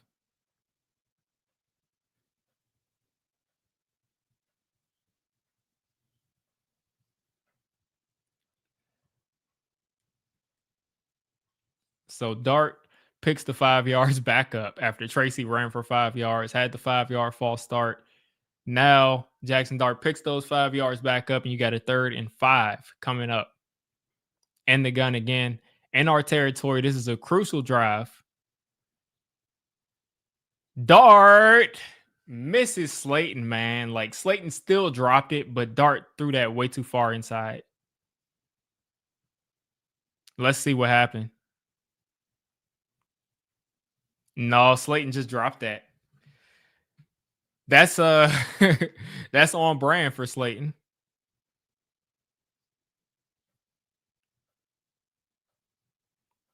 Slayton just inconsistent hands. That's really it. So beautiful ball from Jackson Dart there on 3rd down, and just Slayton just can't grab it. No, nothing new though. All right, so another punt here. Jalen Lane again.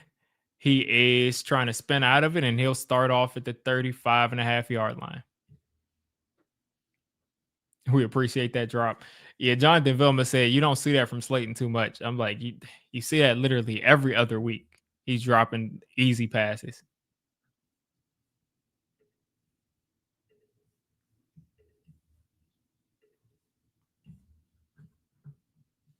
It's funny because early on in the season, like whenever I would be in a giant stream like to see the game, it would be so many people in the stream that it would just crash and I would have to constantly refresh.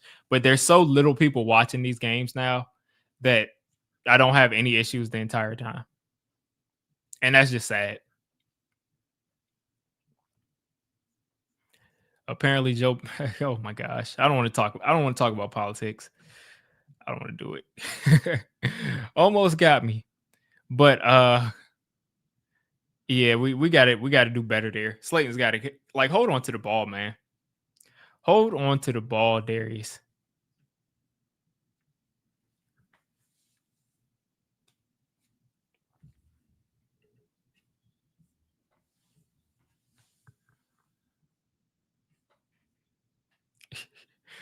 Hey, made by Giants official was very, very, very passionate about making sure we lose. there's no. Hey man, listen. First off, who do you want? Uh, as far as the are you and like I said, we can all disagree here. Some of us have stronger opinions about what the other side thinks, but we can all disagree. But what would you do with that number 2 overall or number 1 overall pick? What would you do with that number 1 pick if we hold that? Would you trade that? Obviously you would. But what are your top players that you're looking at as far as like Arville Reese, Jordan Tyson? Who are you looking at? Yeah, you would obviously trade it if you have the number 1 pick, but I'm saying you're probably trading back to 3. So who would you look at? Who would you look at once you got back to like number 2 or number 3 and you get, like a number 1 next year, you probably get a number 2 this year. You probably get a 3 next year too. So do you do you take a guy like Reese? Do you take um Jordan Tyson? Do you take Downs? Who are you looking at?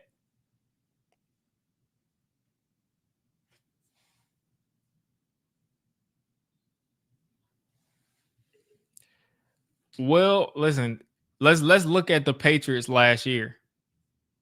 The Patriots picked like number 5 or number 4. So they didn't necessarily tank last year. And Ja'Cory Crosby Merritt just runs straight through the middle of the defense again. But the Patriots didn't necessarily tank last year. They just stood there and took the best player. NFL draft 2024. They took Will Campbell. I'm pretty sure they took him at 4 or 5.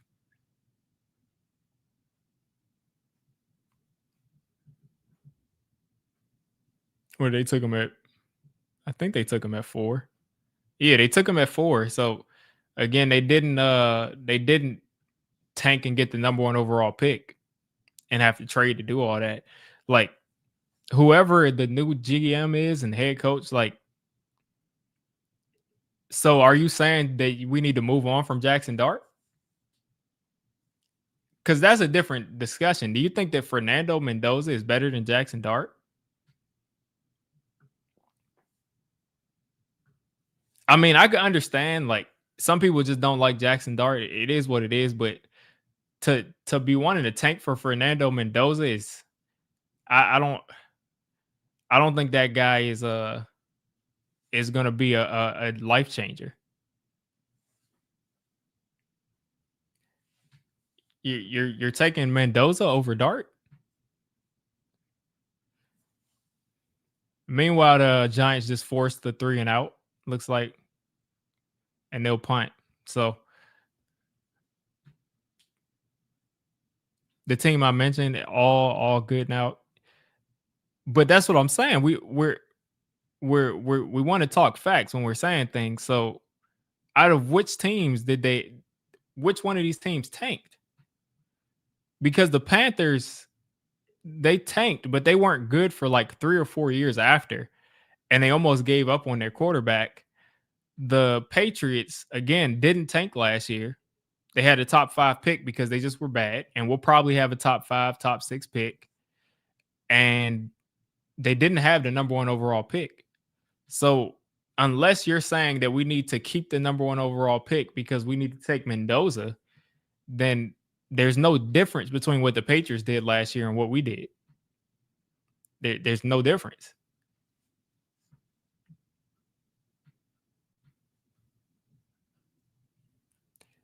I'm the only person mentioning tank. You're rooting for your team to lose. That's tanking. That's what tanking is, man. That's what tanking is. if you're saying you want your team to lose to get a better pick, that's literally if we look up tank. Hey man, I'm trying to have a conversation and understand where you're coming from, but it seems like you just want to just argue. So I'm just trying to get what you're saying, but it's fine, man. But anyway, answer Greeny's question. As far as how far I'd be willing to trade down from one, I depending on what we get. Depending on what we get. If we're picking number one overall and somebody wants to come up from, let's look at Tankathon, because that's that's what it's called when you're losing on purpose. It's called tanking. But let's look at Tankathon. If you're moving from one to the Jets, 7, I'm gonna need multiple ones. The Jets have a one this year. They got the the Colts won this year. So I'm gonna need both of those picks, and I'm going to need a second next year, and I probably want a third this year to move to 7. I probably want all of that from 1 to 7. So I probably want all of those picks. So from 1 to 7, because that means I'm probably missing out on Caleb Downs. That means I'm probably missing out on Reese if I wanted Reese. I'm definitely missing out on Reese. Um, so I'm moving from 1 to 7. Give me this pick at 7. Give me 18. Give me a second next year, and give me a third this year. So that means this year we will be taking, um, and we probably get a 1 next year too, because they're also competing. So we probably get no. I would take the 1 this year. I would just take the 1 this year at 18 and get the second next year. Tracy gets the toss, picks up 5.5, 6, 7. They're still pushing them. 8 yards right there on first down.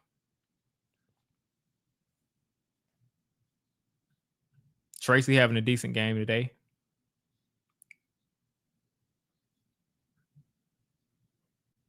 Let's see. Tracy today, 10 carries, 54 yards.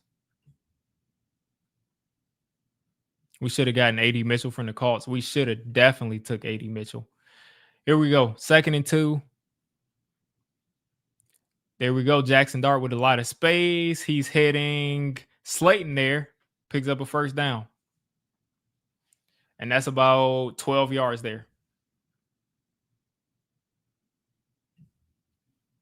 Jeremiah Love with Scatterboo. That would be a nasty pairing, but I think we probably need to address some other holes before we take a guy like Jeremiah Love, who I think is probably going to get taken in, like, at very worst, in the second round. But maybe if we have like 2, 3 first round picks, it's possible. But I think they like Scatterboo and Tracy, but it depends what the new coach will like. 1st and 10. There we go. Jackson Dart moving around. Now he's taking off again, and he just dives forward.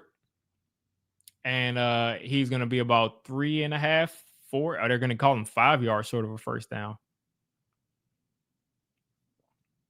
And Dart just has eyes in the back of his head. It was Illuminor getting run around by Von Miller again, and he just kind of peeped that in the back of his head and took off.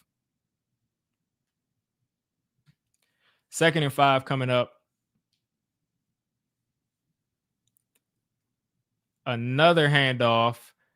Nice patient run by Singletary, but only can get a yard out of that. Probably should have jumped outside. Yeah, man, we need to listen. 7, 18, and a second. And I still think we can get a third. I think we can get a third this year from the Jets. I think we get it because the move down, like, we're basically saying we're not going to get Caleb Downs. We're not going to get Arvell. And those are the 2 defensive real game changers at the top of the draft. 3rd and 3 coming up. Another handoff. And the Giants will try to fight forward, and Singletary will be about a yard short of a first down. So let's see what the Giants do here. 4th and 1. This is literally 4th and inches. I haven't seen us run a quarterback sneak so far. So this is probably a run. So listen, this is the offensive line. Go out there and win it. 4th and short. Kafka's putting all his trust in you at our 40-yard line. This is an aggressive call, basically at this point for the game. Dart actually throwing it. Dart trying to extend the play. He's holding it forever. Theo Johnson or Bellinger catches that and picks up an additional 7-8 yards. I can't believe they left Bellinger wide open, right behind the marker. Vilma said didn't like the play call. I didn't like the play call either. Like Dart should not have to hold the ball for that long on a 4th and 1.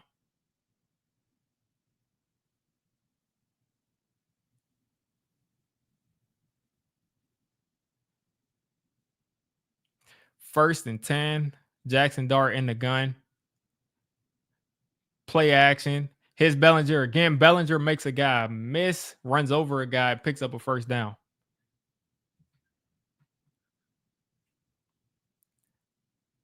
So picks up 12 right there. So the Giants are what? Inside the 40-yard line now? Right outside the 35.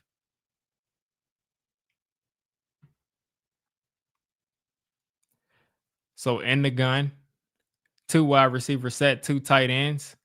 Another quick throw to Bellinger. Same play. Bellinger makes a guy miss and picks up another first down. Exact same play as last time.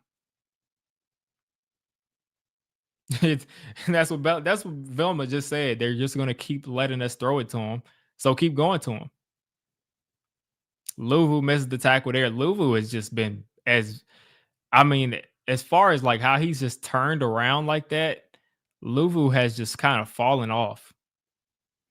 So the Giants here again, 2 tight ends, 2 wide receivers, this time to the right, the tight ends to the left. Not under center, but pistol formation. This time there's a handoff.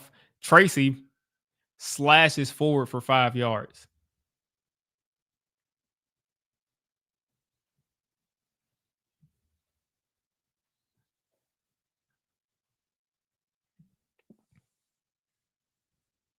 And now they're falling. Why are they fighting and brawling, man? JMS is getting a flag. Let's see where the flag is on. And it looks like it's going to be on us. So we're going to lose the 5 yards we just picked up.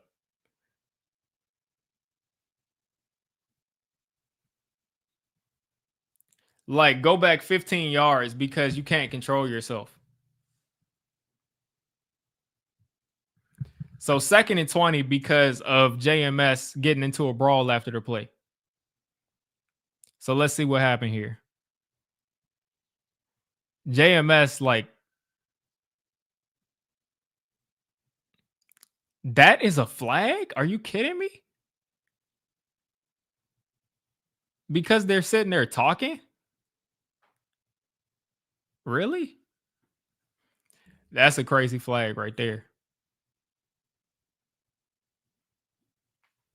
So 2nd and 20 coming up, and it looks like we see that in the chat. Darius Slayton is probably about to drop a touchdown. Dart taking a deep shot, and Slayton is wide open, and he drops a wide open touchdown. I don't understand this dude, man. I don't get this dude.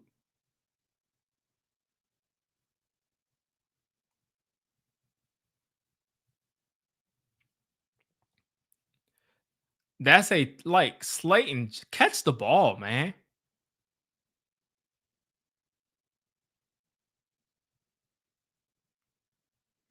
Like, and Vilma's making excuses for Slayton waiting on the football. It's like, just catch the ball.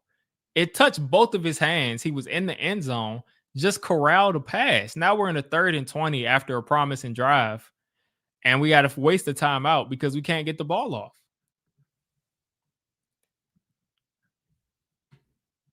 Like, just catch the ball, man. Like, it doesn't have to even be that difficult.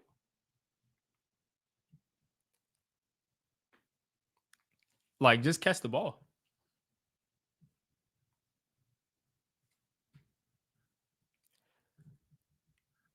So again, the Giants were here on a 2nd and 5. JMS gets a 15-yard penalty, and Dart makes it up by throwing a touchdown. And now every time Slayton drops the ball, this dude comes out for an injury. Every single time this dude drops the ball, he fakes an injury. I don't know if he's faking it, but there's always an injury with this dude every time he drops the ball.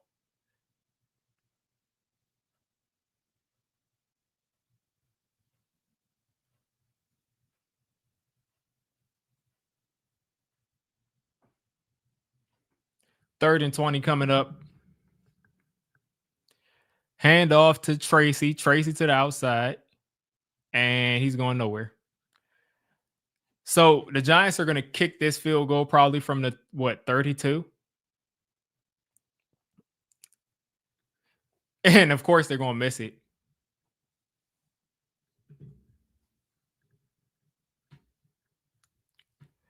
Has anybody noticed that when Slayton drops a touchdown, every time he drops a touchdown, his hamstring flares up? Like every time this dude drops a touchdown, that the hammy just starts to flare up. Like the hamstring starts to hurt every time this dude drops it.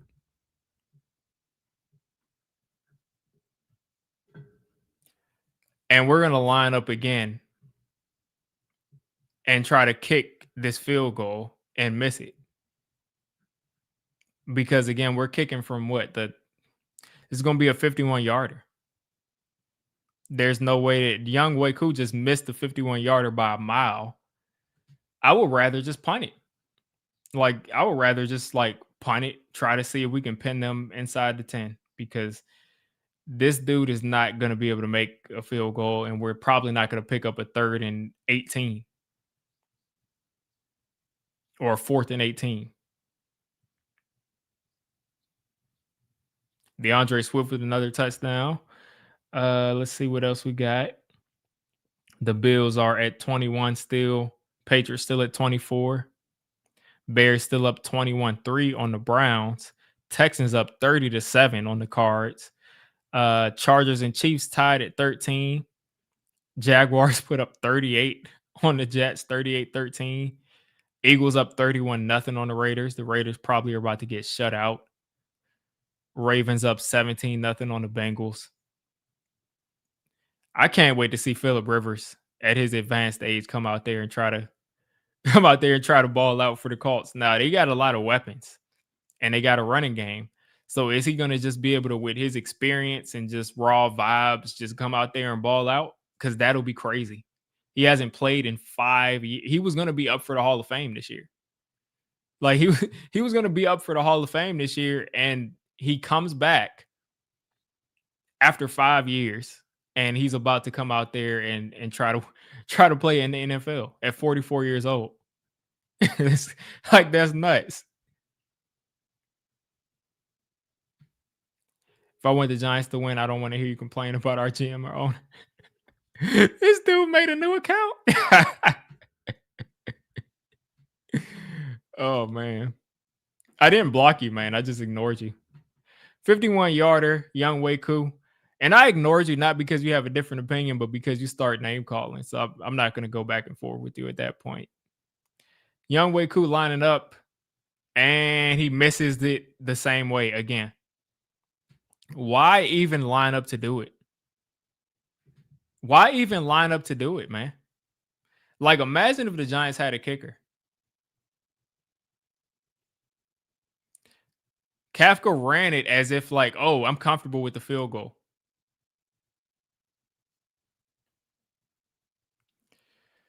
Young Wei Koo is like, the dude stinks. Like, he's bad. McAtamney was bad. Gano was okay. He was a good kicker, but he was always hurt. And now you just give them the ball at the 40-yard line. You just give it to them. 22-14, 14:55 to go.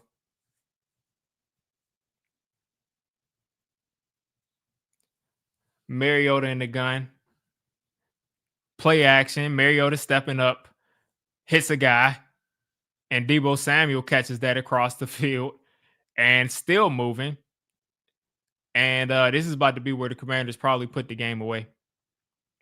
I don't understand what's going on with the Giants coaching staff where they like are playing this as if they have a kicker. You don't have a kicker on the roster. Like having Younghoe Koo try to kick a 51-yarder is like the dumbest thing that you could ever think of. You may as well have just gone for it on 3rd and 18 or punted it. But doing that was stupid because now they're a play away from being in field goal range. Another man in motion and false start. Looks like one. Because the Giants defender just touched one of their guys as if like there's a false start. So let's see. So they're going to go back 5 yards.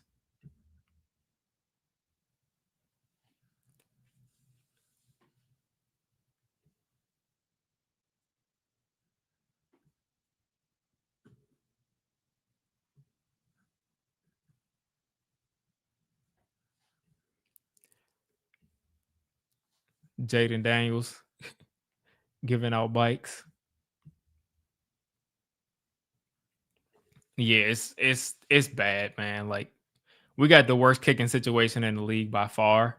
Maybe not, but as far as I see, we got the worst kicking situation. And it looks like the Commanders are going back 5 yards again. Wow. Let's see if the Commanders can stink themselves out of this and we can get a chance to come back and get into this game. But it's just like a joke with how this team has looked because we literally didn't score that last drive because JMS is getting penalties because JMS got a 15-yard penalty. If you get a personal foul penalty or anything like that, that basically kills your drive because you're going back 15 yards. The only time it doesn't kill a drive is if you got a first down on that play. That's literally the only time it doesn't kill the drive. And let's see. Mariota taking a deep shot. And he's got a guy wide open. Terry McLaurin across the 10, across the 5. And Terry McLaurin into the end zone. 29 points now. 51-yard touchdown from the Commanders. 51-yarder from the Commanders. It was only a matter of time. Only a matter of time.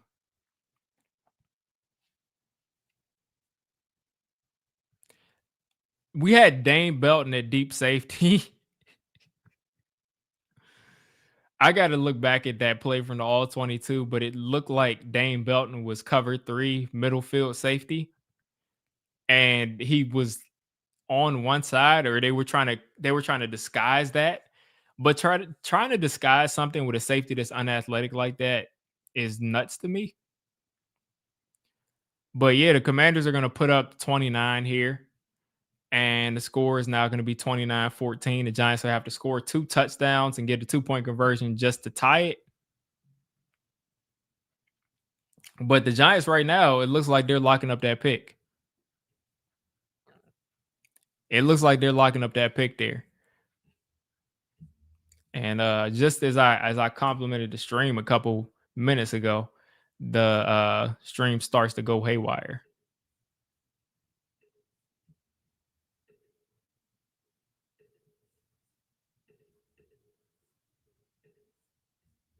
Let's see. So yeah, I mean it's just been bad news for this team all year long.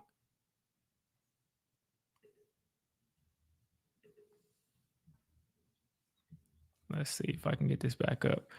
Can we lock up Shane getting fired? Hopefully this gets Shane fired. Like look at what you have on the field and look at how they're playing.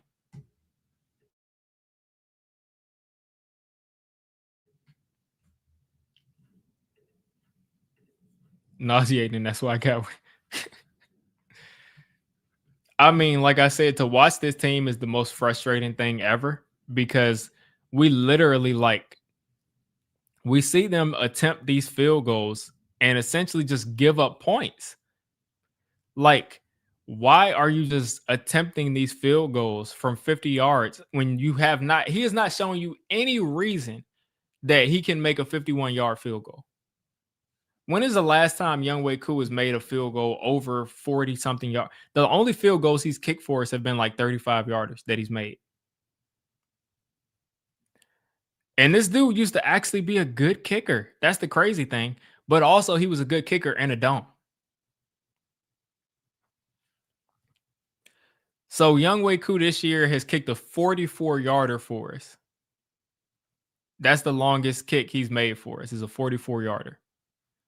I want to look at his career because I remember him being a good kicker for the Falcons. So started off on the Chargers, went 3 for 6, 1 for 4 from 40 to 49, 0 for 0 from 50.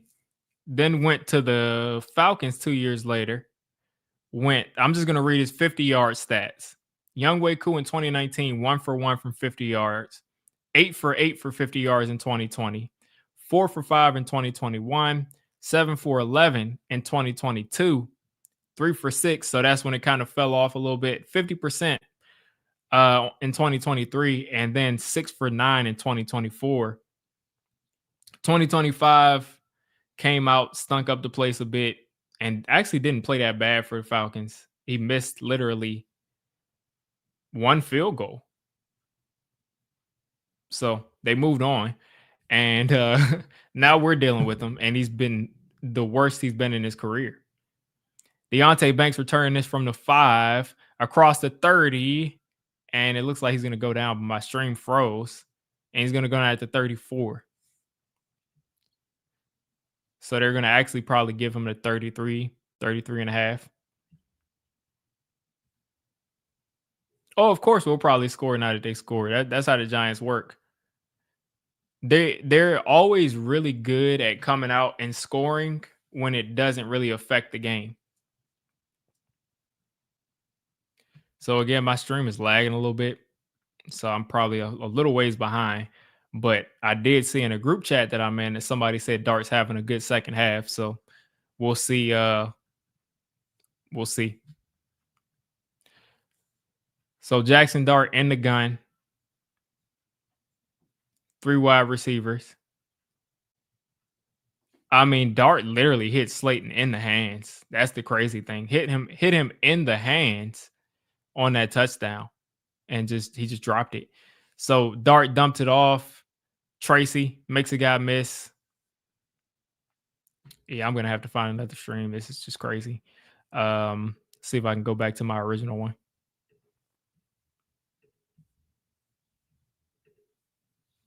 Because there's no way I'm gonna be able to actually watch this if it's gonna be playing like this.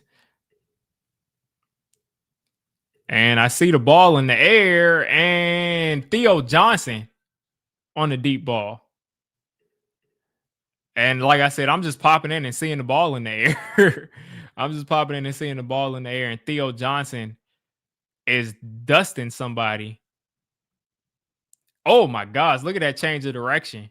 And Theo Johnson over top of that DB just beat him downfield. And it's actually possible to catch the ball when people have their hand in the breadbasket. Because according to Velma, Darius Slayton it was a tough catch for him to just catch that wide open touchdown. First and goal here for the Giants. Hand off to Tracy. Dart keeps it, and Bellinger got interfered with in the worst way, and it's just apparently legal to tackle a guy, and he does get a flag. Okay. So they'll put this ball at the 1 yard line. Theo with a nice route, man. I'm going to put out one of those. I'm going to put out one of those tweets.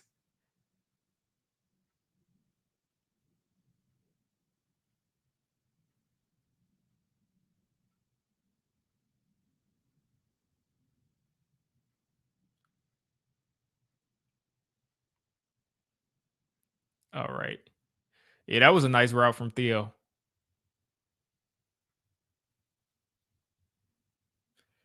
Here we go. Jackson Dart keeping the ball, and he's going nowhere.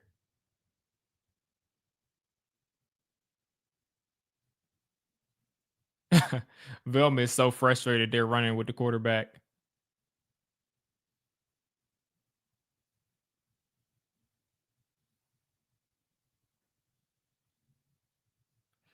Why are they pulling Jackson Dart off the field?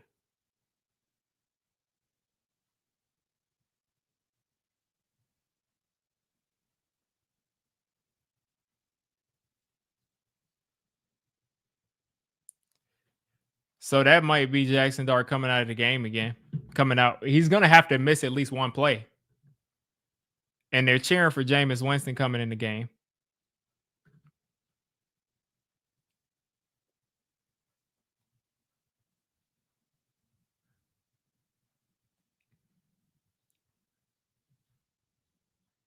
So Jameis Winston coming in the game. And Jackson Dart will be out at least for this play.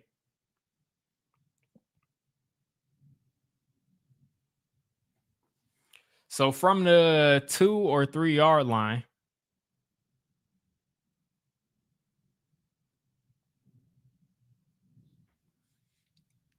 in the gun, he's handing this off, and Jameis went and tried to throw a block and just missed everybody, and Singletary loses a yard.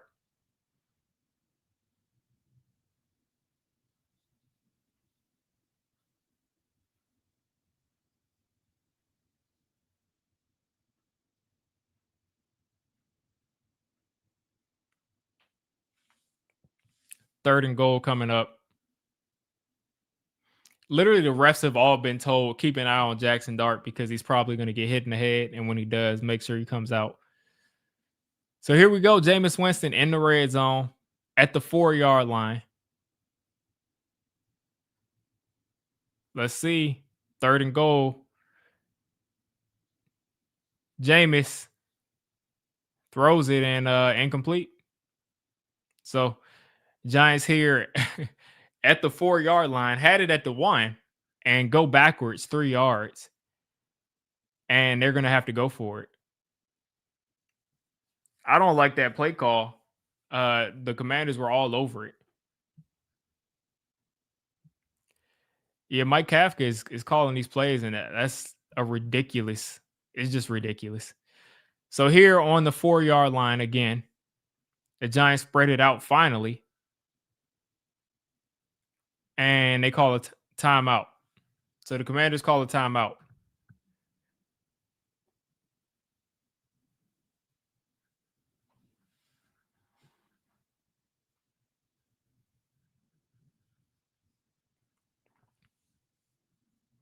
So Dart is still in the tent. Is Dart in the tent still? He's coming back in.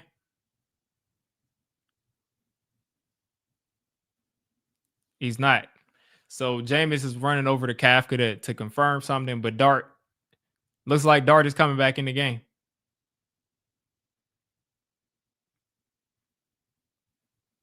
What is Kafka doing? Is Kafka going to keep Dart? I was about to say. All right. So Jameis coming back out, Dart coming back in, 4th and goal. And you know, Kafka, I mean, as a coach, you have to have multiple options. So I'm sure the play is probably different. Hopefully, it's different if Dart is in the game from Jameis being there. So the Giants are have it here from the 4. Of course, now we have the magic of Dart being able to run around and buy some time. Theo in motion. He fires it in, and it's an interception. Tried to fire it into look like Wan'Dale Robinson. And there's a flag. And that's not a flag. That's somebody's hand warmer.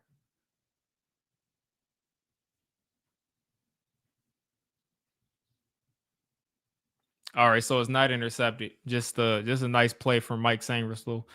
So that's game. That's game. Yeah, the flag was just somebody's hand warmer, apparently.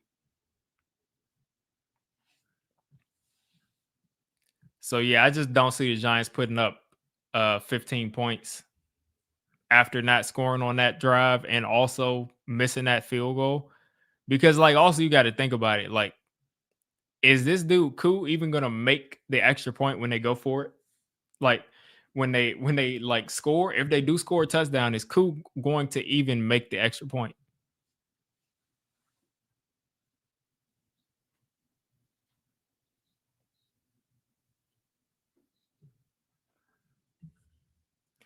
So yeah, I mean a drop touchdown from Slayton, missed field goal, that puts them up by 2 scores.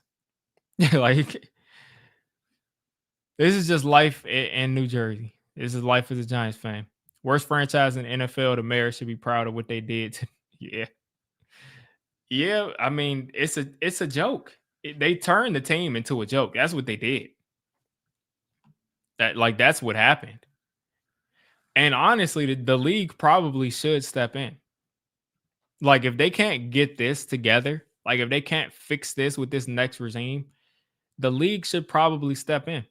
Like they should probably step in like they did before because like there's too many Giants fans. It controls way too much of the market for them to be as bad as they are. At this point, there's some kind of malpractice going on where someone has to step in.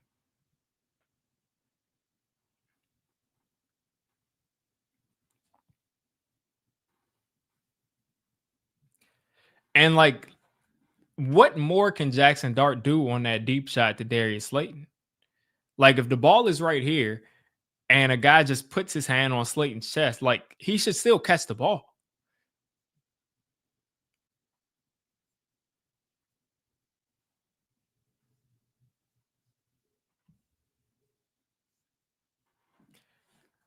Like, it's just nuts, man. Yeah, I mean it's gonna be draft content soon. I'm going to the Senior Bowl next week or next month. But yeah, appreciate it, man. I'm gonna keep putting the videos out. I'm gonna try to actually get some out during the week. But it's just like, why are we in this situation where Slayton is even putting us in that situation? Like that should have been to tie the game because he literally put the ball in Slayton's hands. So that should have been to tie the game. And if we didn't get that, the score right now would be 21-29. Mariota, all the time in the world, and there's a flag down because we got a guy that got tackled in the secondary.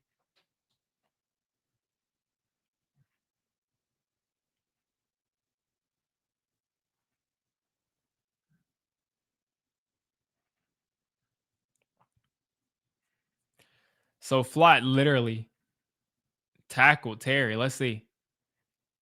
Yeah, you can't make contact that early. So the Giants have had 2 missed field goals, an interception, turnover on downs, 2 drop passes, and a punt return touchdown allowed.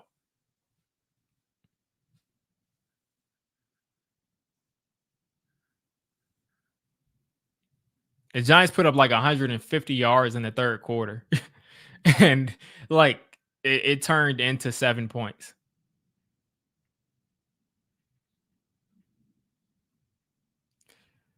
Here we go. Toss crack. So the Commanders run for about 4.5 yards right there. 10 minutes left in this game. It's not all the way over, depending on what they do this drive, the Commanders. But just a ton of missed opportunities as they are every week.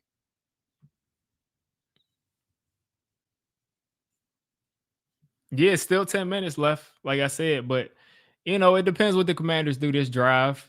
But I don't have faith that this defense is going to prevent them from scoring. So this probably is game. Hand off here to Merritt again, who picks up a first down easily. Like I said, they can't stop the run. So what's the game's probably over.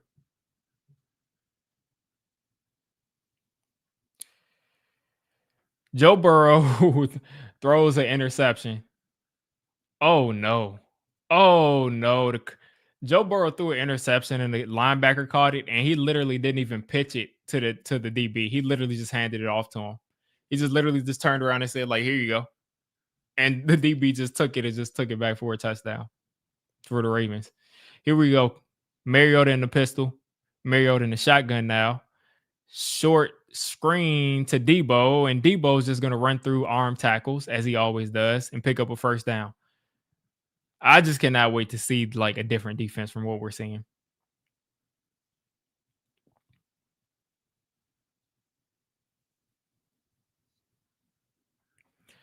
Let's see.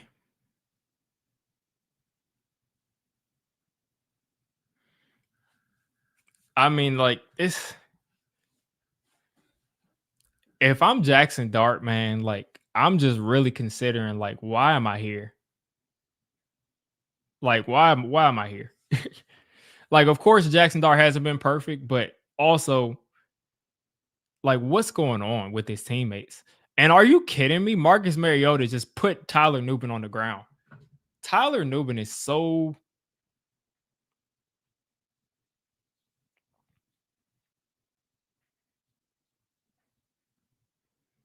like Marcus Mariota literally just made Tyler Nubin fall. Marcus Mariota at 53 years old just made Tyler Nubin touch the ground.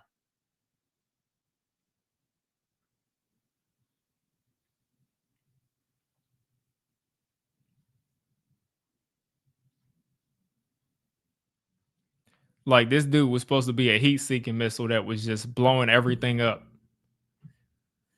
Here we go. Another handoff to Jacory Krosky Merritt, and he picks up another first down. And they're just running the clock out, running that clock down. 3 minutes off the clock.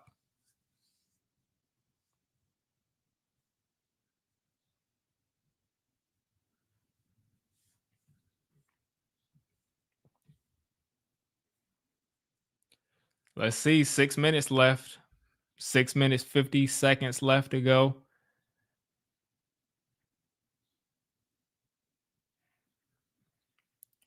.648 left to go. Mariota in the gun again. Another handoff. Nubin this time makes the tackle. And of course, he's got to celebrate. 6:33 left to go. The game is over, Nubin. Like maybe you should have made the tackle earlier and your team would actually have a chance to come back.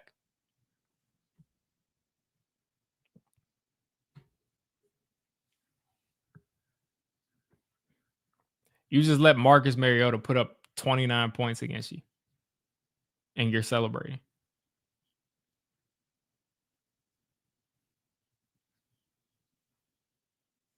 You let Marcus Mariota complete 9 passes for 175 yards. Like, here we go. And if this was Jaden Daniels, man, it would be a joke. It would be like horrible. Commanders can't get the play in, and they just call a timeout there.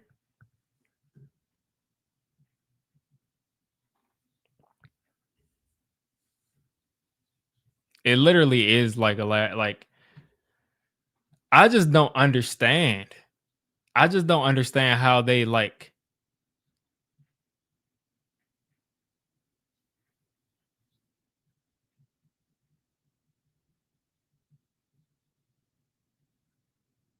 I just don't understand how we just always find a way to shoot ourselves in the foot at all the worst times.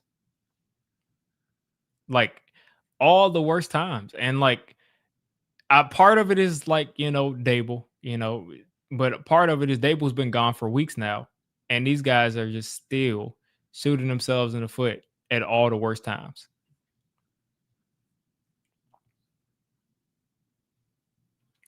Second and 12 and the gun. 2 wide receivers, 2 tight ends. Marcus Mariota taking a shot and no one's home. I don't know why the Commanders decided to even throw the ball there. So they'll have a 3rd and 12 coming up. I mean, they have been running the ball all the way down the field, and all of a sudden they just decide that they're going to throw right there on second and 12.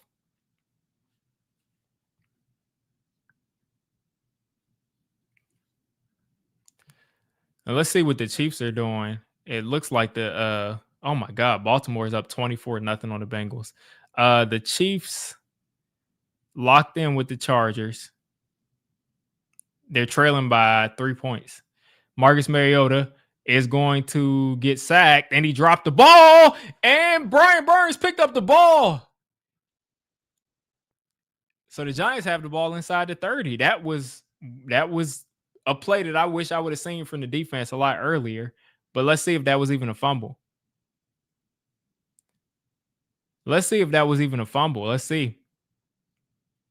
Dane Belton. And he just dropped the ball. Yeah, that's a clear fumble. Brian Burns got on it. I mean, Brian Burns, if it was like an embodiment of like screw it, I'll do it myself, is Brian Burns.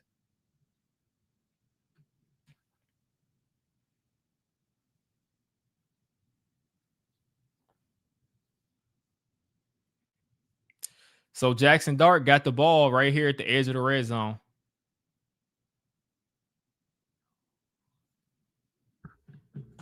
So let's see. Giants with it, they got a chance. 5:30 something left to go. 2 timeouts. Jackson Dart back there, empty set, 5 wide. Dart squeezing it in there to Hodgins. tough pass. That was a pretty dangerous pass to get 4 yards.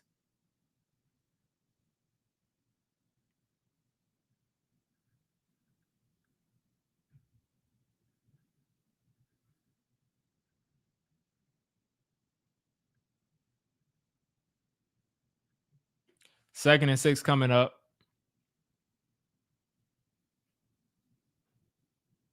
Jackson Dart up the middle and just dropped the ball and got it back. So there we go. There'll be a 3rd and 2 coming up for the Giants. 4:52. And the Giants just have a very bad and that ball definitely came out. But yeah, the Giants just have a very bad way of managing the clock in these situations. Like they huddle up very slowly. They move very slowly to the line of scrimmage. It's just they're not aware of the clock in these situations. And I'm not surprised because they're never aware of anything in these big situations. As my stream dips out again.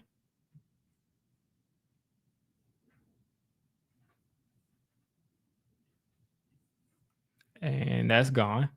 So let's see if I can find another one.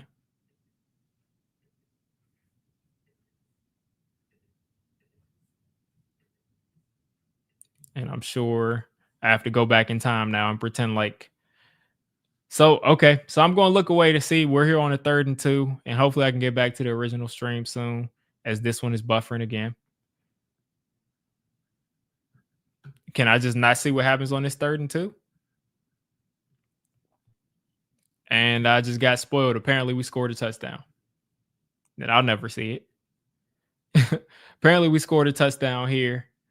And I'm seeing somebody in one of my group chats saying we should have gone for 2. I'm a proponent of if we did score a touchdown, then I would definitely take the extra point and let that be at the end of the game when you go for 2. So let's see what the touchdown was then, because I'm seeing the extra point here, and he actually made it, and the crowd is going crazy. They're being sarcastic, and Brian Burns was laughing as the crowd sarcastically cheered. So Mariota turns over the ball. He fumbles it. Burns picks it up. And then was this on the 3rd and 2? Wan'Dale Robinson on a nice C route. Okay. Wan'Dale was a dog, man.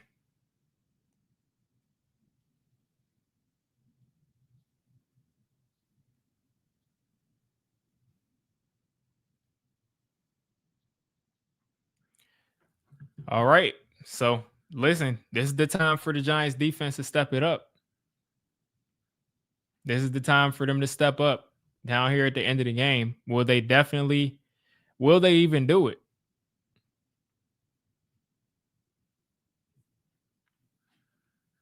And we got some more lag. And they just push this weird content on you in these streams.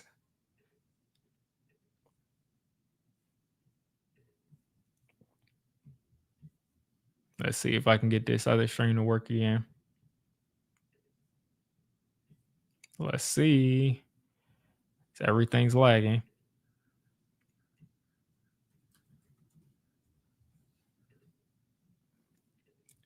And Vilma is the guy that's saying, like, oh, he likes the way Dart is playing, but all he does is talk about how at this point, like I said, the Jackson Dart stuff is targeted at this point. Like, yes, he does do some dumb things sometimes, but he doesn't do dumb things to the point to where, like, oh, like he's just the most the most like dangerous quarterback in the NFL. Like, they constantly are pulling him out of games. And it's only because it's literally only because of the coverage that he gets. Like last week, every single reporter was asking him about that hit. And the Commanders tried to take that out of the end zone, and it looks like he's going to only bring this back to the 14. So because he hesitated there, let's see, they're telling me my ad blockers. Oh my gosh.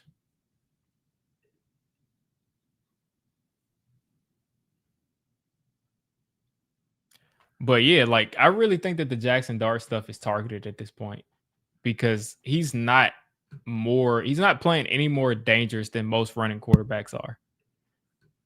Like just him running is, I would say early on in the season when he was there with Scatterboo, I would say he was doing dumb stuff, but since then he's not been like putting himself in that much danger.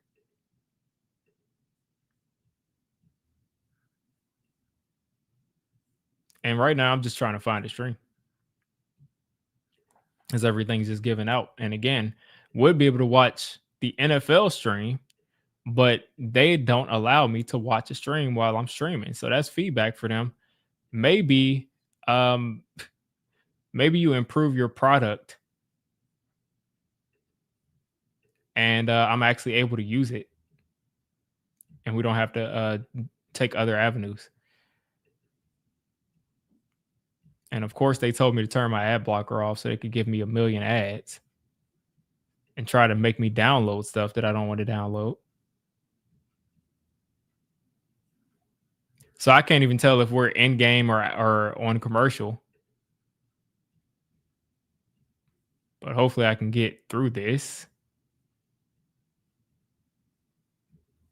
This is nuts.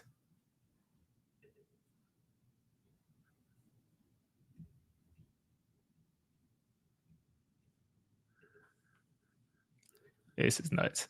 Okay. I'm going to just pull up Bleacher Report because this is nuts. Like, this is nuts.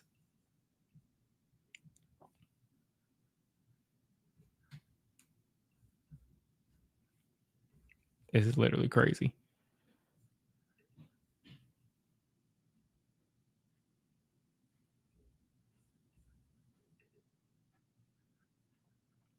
Okay, so let's see if I can find out what's going on right now because it looks like the Commanders have the ball, 2:42 left to go.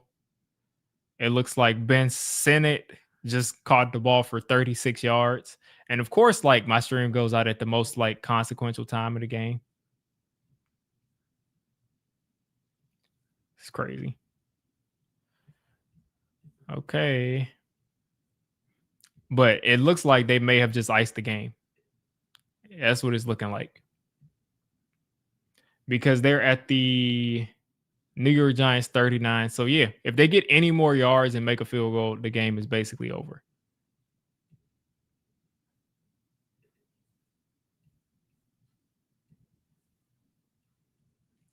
And meanwhile, like I'm looking at a thing that has a million ads like caked over the stream. And they're making it seem as if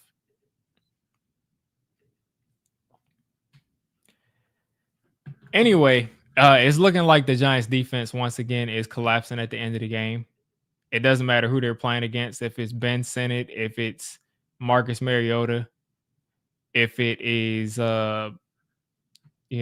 Dak Prescott, if it's Blake Bortles, whoever you throw out there, I'm sure, Philip Rivers at his big age is probably he would be a guy that would do that at the end of the game to us.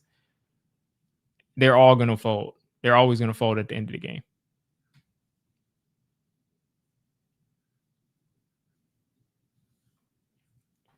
So I see a thing that says 309 left. And so now I'm like 3 plays behind. So I'll see what happens. I see that the Giants took their last time out. But let's check the chat and now they fumbled again. They fumbled again. So like I just literally can't see anything that's going on. I literally can't see anything that's going on. So apparently Abdul Carter just recovered a fumble. And I can't see the game. Of course. Like all of this is happening. I just can't see what's going on.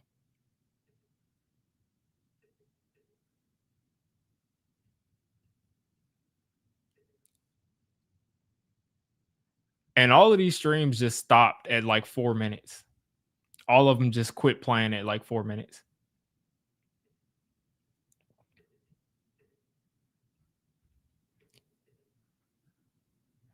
Maybe I can pull up red zone. So Tyrone Tracy for 2 yards. Maybe I can pull up red zone and they'll like show the end of this game. Let's see.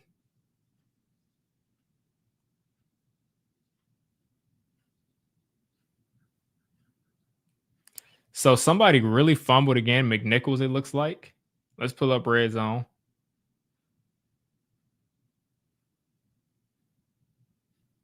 It looks like there's Josh Allen coming off the field. I'm hoping that they flash over to the Giants game because like who cares about the end of this game, the end of the Bills Patriots game when the game is literally like red zone is supposed to show the highlights. So you should show the end of the Giants game. And now they're showing the Browns and the Broncos. This is nuts. The Browns and the Bears is what I'm saying.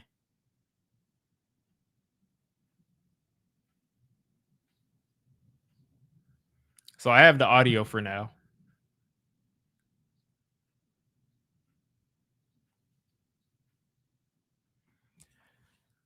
So yeah, everything's just completely just falling apart as far as me being able to see the game.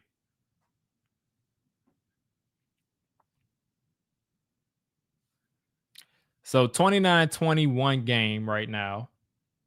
I am trying to find a way to get one of these streams back up, but that doesn't seem like that's going to happen. So right now I found some audio for now.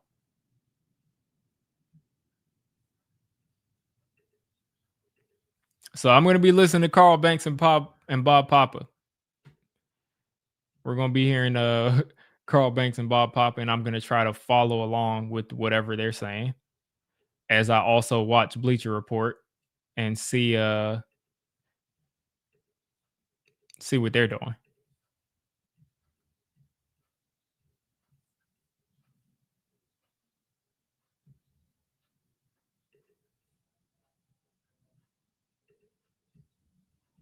But this is nuts, man. Like you decide to go out at this point of the game, man.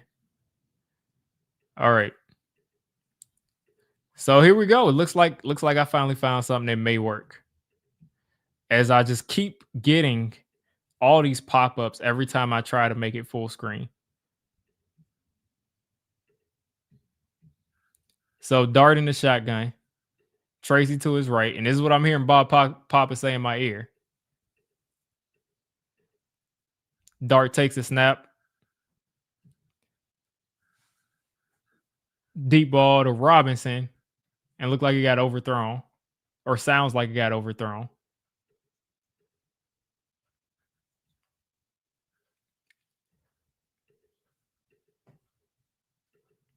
And they're saying that Wan'Dale was interfered with, but the referee has ruled it uncatchable. So no pass interference on that play. I literally am like have been clicking over and over again just to like get access to the stream and unmute it, and nothing's happening. They just keep on making pop-ups. Oh, here we go. Tracy picks up 2. So Tyrone Tracy stops the clock with 149 left to go. And what are we at? 140 something left to go. And they just exit me out of that.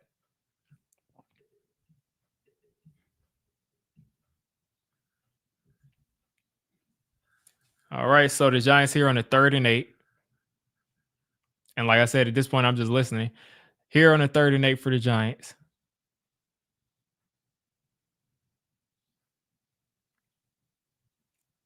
Third and 8 at the 38 of Washington. And Jackson Dart fired one left and the pass got deflected. And they're saying the ball got there a little late to Slayton. So now the Giants will have a 4th and 8 coming up.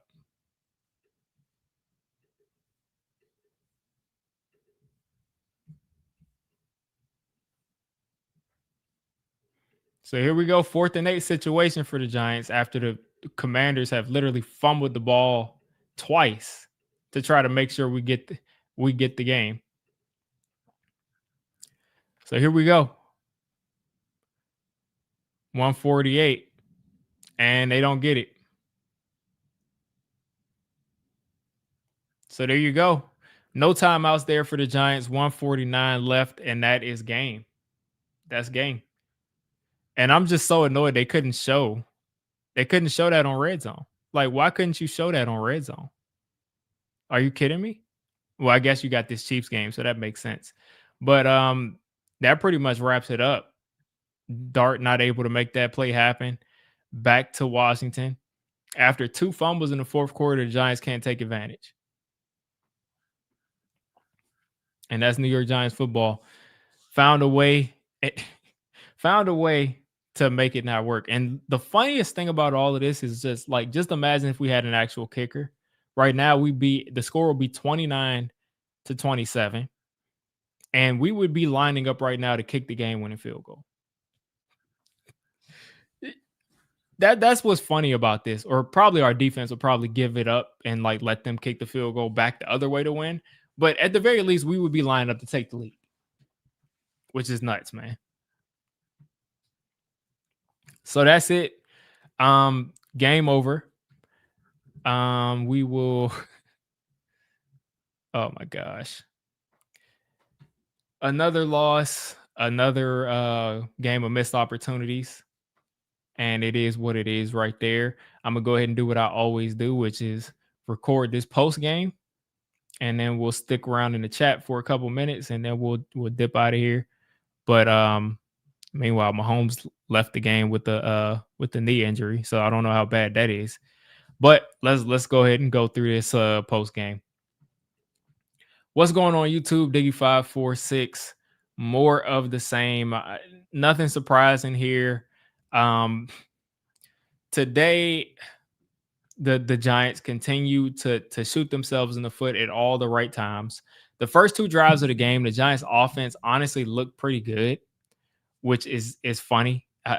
They look pretty good, but the first time they get down to like the 30-something yard line, and our 30-something yard line. So not a long drive, but we're at our like 30-something yard line, and we throw the ball, and Theo Johnson catches it, and he's a yard short. Like, him at his size allows a guy to bring him down a yard short of a first down. So we're 1 yard short there.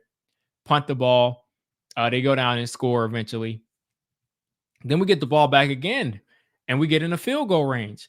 And of course, because we're so dead set on trusting our kicker, we try to kick a 51-yard field goal, and Younghoe Koo misses it wide left, like very wide left. Then we get the ball back, and I don't know what happens after that. Maybe we score. I think that's the Tracy. We just start to run the ball, and Tracy just gets into the end zone because they couldn't stop us running the ball at all today, which is hilarious that we just didn't do it more. But they couldn't stop us running or passing, to be honest. We just, at all the right times, screwed ourselves. We get deep down into their territory, I think late in the third quarter or early fourth quarter, and we're driving, and the drive is looking great. And it's a 2nd and 5 after a 5-yard run by Tracy. And JMS, after the play, is getting into a brawl with somebody, and we go back 15 yards. So that takes the 2nd and 5 and turns into a 2nd and 20. Then we throw the ball. Jackson Dart throws the ball to Darius Slayton, puts it right in his hands, and Darius Slayton, of course, on brand, drops the ball in the end zone. And of course, after that, Darius Slayton is like, oh, my hamstring hurts. And he's out of the game because, whenever he drops the ball, his hammy hurts. So that's what happens is Darius Slayton drops that puts us in a situation to be down by what I think at that point, 6 points or 7 points, something like that. But that would have made it a 1-possession game. And this was after we allowed them to return the punt for a touchdown at the end of the first half. And that's the only reason it was that big of a margin. So Darius Slayton drops the wide open touchdown. What else is new? And then, of course, instead of like going for it on 3rd and 18 or punting it on 3rd and 18, we just say, okay, well, he missed that 51-yarder before. Let's try another 51-yarder.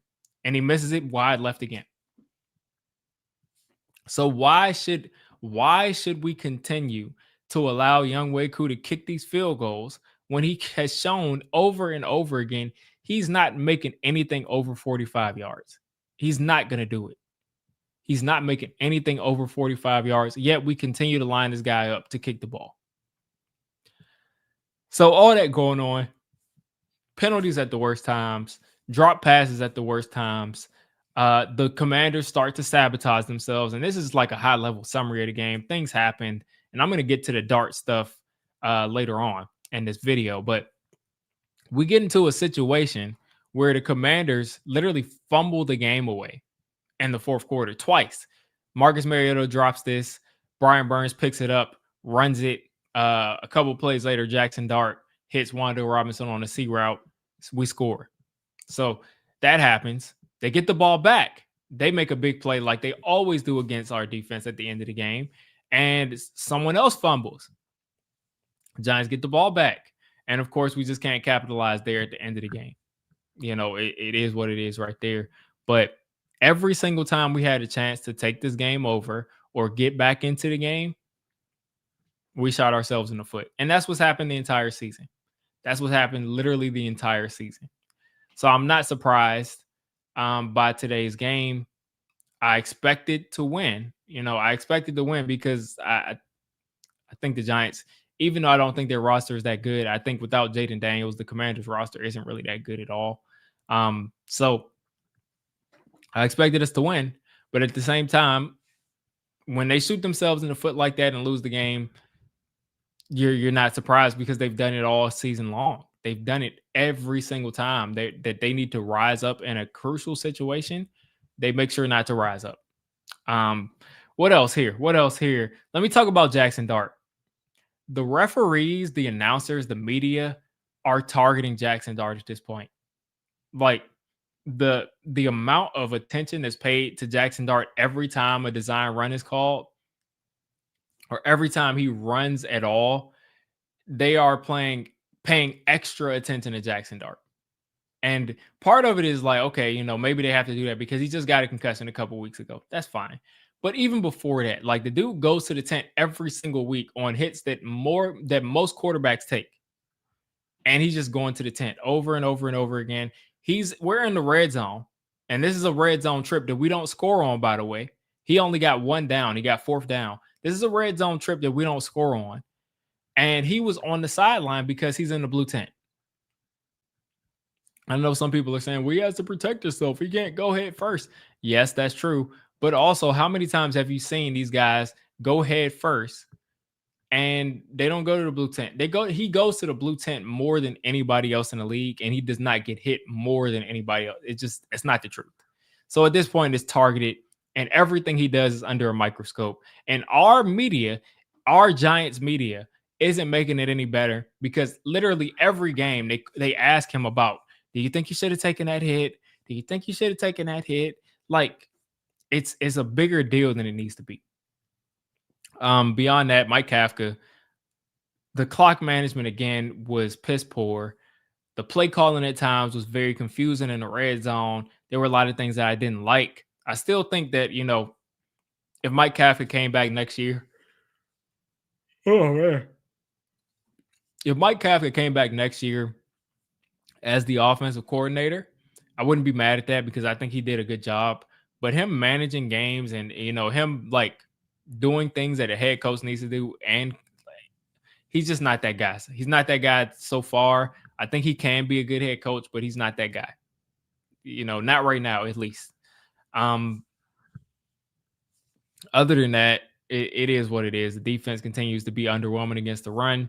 They can't stop anybody. The offense continues to be the highlight of this team, but when they need to close things out, when they need to put their foot on somebody, when they need to really step up and change the game, they don't do it. They don't do it. So complimentary football is completely out of the building. Doesn't work. We need inside linebackers in the worst way. Okereke and Moasa today were terrible. Nubin was terrible. Had a couple of actual nice tackles, but beyond that was terrible. Took some bad angles a couple times. We had Belton playing deep safety on one play, and that's how Terry McLaurin ended up scoring because they tried to like disguise the play and had Belton rotating over late. Just a bunch of just shenanigans. And we are one step closer to keeping the number one overall pick. If we can manage to lose, I think, what is it? Who do we play next week? I forgot who we play next week. Let's see. If we can manage to lose to 9, Mr. 9 on the Vikings, JJ McCarthy, and lose to the Raiders, then that pretty much wraps it up. Like that point, like we have the number one pick, and then we're trading that out and getting a bunch of picks. So I'm somebody, like I said, I want to see my team win. Anytime it's not for a quarterback, if you're not tanking for a quarterback, I'm not really for the tanking. But if we do get that number one pick and it does get traded for a lot of assets, that's going to be something that could possibly help our team a lot. So looking at the Jets from 7, if they wanted to trade up and get Mendoza, I'm thinking it would take their first this year, their number 18 overall from the Colts this year, a second next year, and a third this year. That's what I would do to move from 1 to 7, because that would mean I'm missing out on Caleb Downs. I'm missing out on a couple of guys that I would really want. So, you get 2 1s, next year's 2 and a 3. I would love that. So, I would do that deal. And I think if we can, at least do that, then hopefully us losing out makes us move away from Shane and actually get a competent guy in here that can really get things done and work along with our head coach that's completely aligned with them. That could be a good thing for us. So another loss in a game that we should probably have won if we actually played to the best of our ability. But in another game where we don't play to the best of our ability and we just allow a team to basically set the tone. So that's it for now. You guys enjoy, folks that want to lose games, you guys enjoy this loss. The Giants continue to have the number one pick, and it really is looking like it's going to come down to that Raiders game because they're going to find a way to lose all of these games until they play the Raiders. So we'll see, because those are two teams that manage to lose whatever happens. And I see somebody's blowing up. I'm going to have to ban this dude. Ban these accounts right here. So let's see what happened here. In the comments, nothing crazy. Said I got good recall. Yeah, I mean, listen, it's hard to forget. It's hard to forget what goes on. And it's hard to forget what goes on. It really is. It's hard. It's hard to forget what goes on because it's hard to watch. New GM or coach will win 10 games. I hope so. I hope so. And I hope it can be sustained because we've had a couple of double digit win seasons. What do we have? We had the 11 win season, and then we had the 9. So we had one. So we had an 11 win season and a 9 win season and a playoff win. So we've had a couple of good seasons these last 10 years, but we haven't had sustained success, like even 2 years in a row of being like of winning more than 7 games. We haven't been able to do. So hopefully we can make something happen, man. Like hopefully we can make something happen with this new coach and this new GM. Hopefully we actually get a new GM. But I think if we can get a competent head coach, that's a good head coach. Again, I would love to have Clint Kubiak in here for the offensive mind he is. But at the same time, they need to make absolutely sure that he is a guy that can actually be a head coach and be in charge of the football team. So if we can get a guy in here that can lead a football team, that can get people to be held accountable, that can set a tone, if we can do that, then I really think we're going to be able to win games. But if we can't, it's going to be more of the same. It's going to be more guys underachieving. It's going to be more bad picks. It's going to be more, people like Malik Neighbors on Twitter, bashing his coach. It's going to be all that kind of stuff. And that has to stop. So it looks like we're pretty dead here in the chat. I'm going to go ahead and wrap things up so I can get things moving and hopefully watch Phillip Rivers go out here and try to bring his career back. But you all enjoy the rest of these games. And again, we're one step closer to locking down that first overall pick.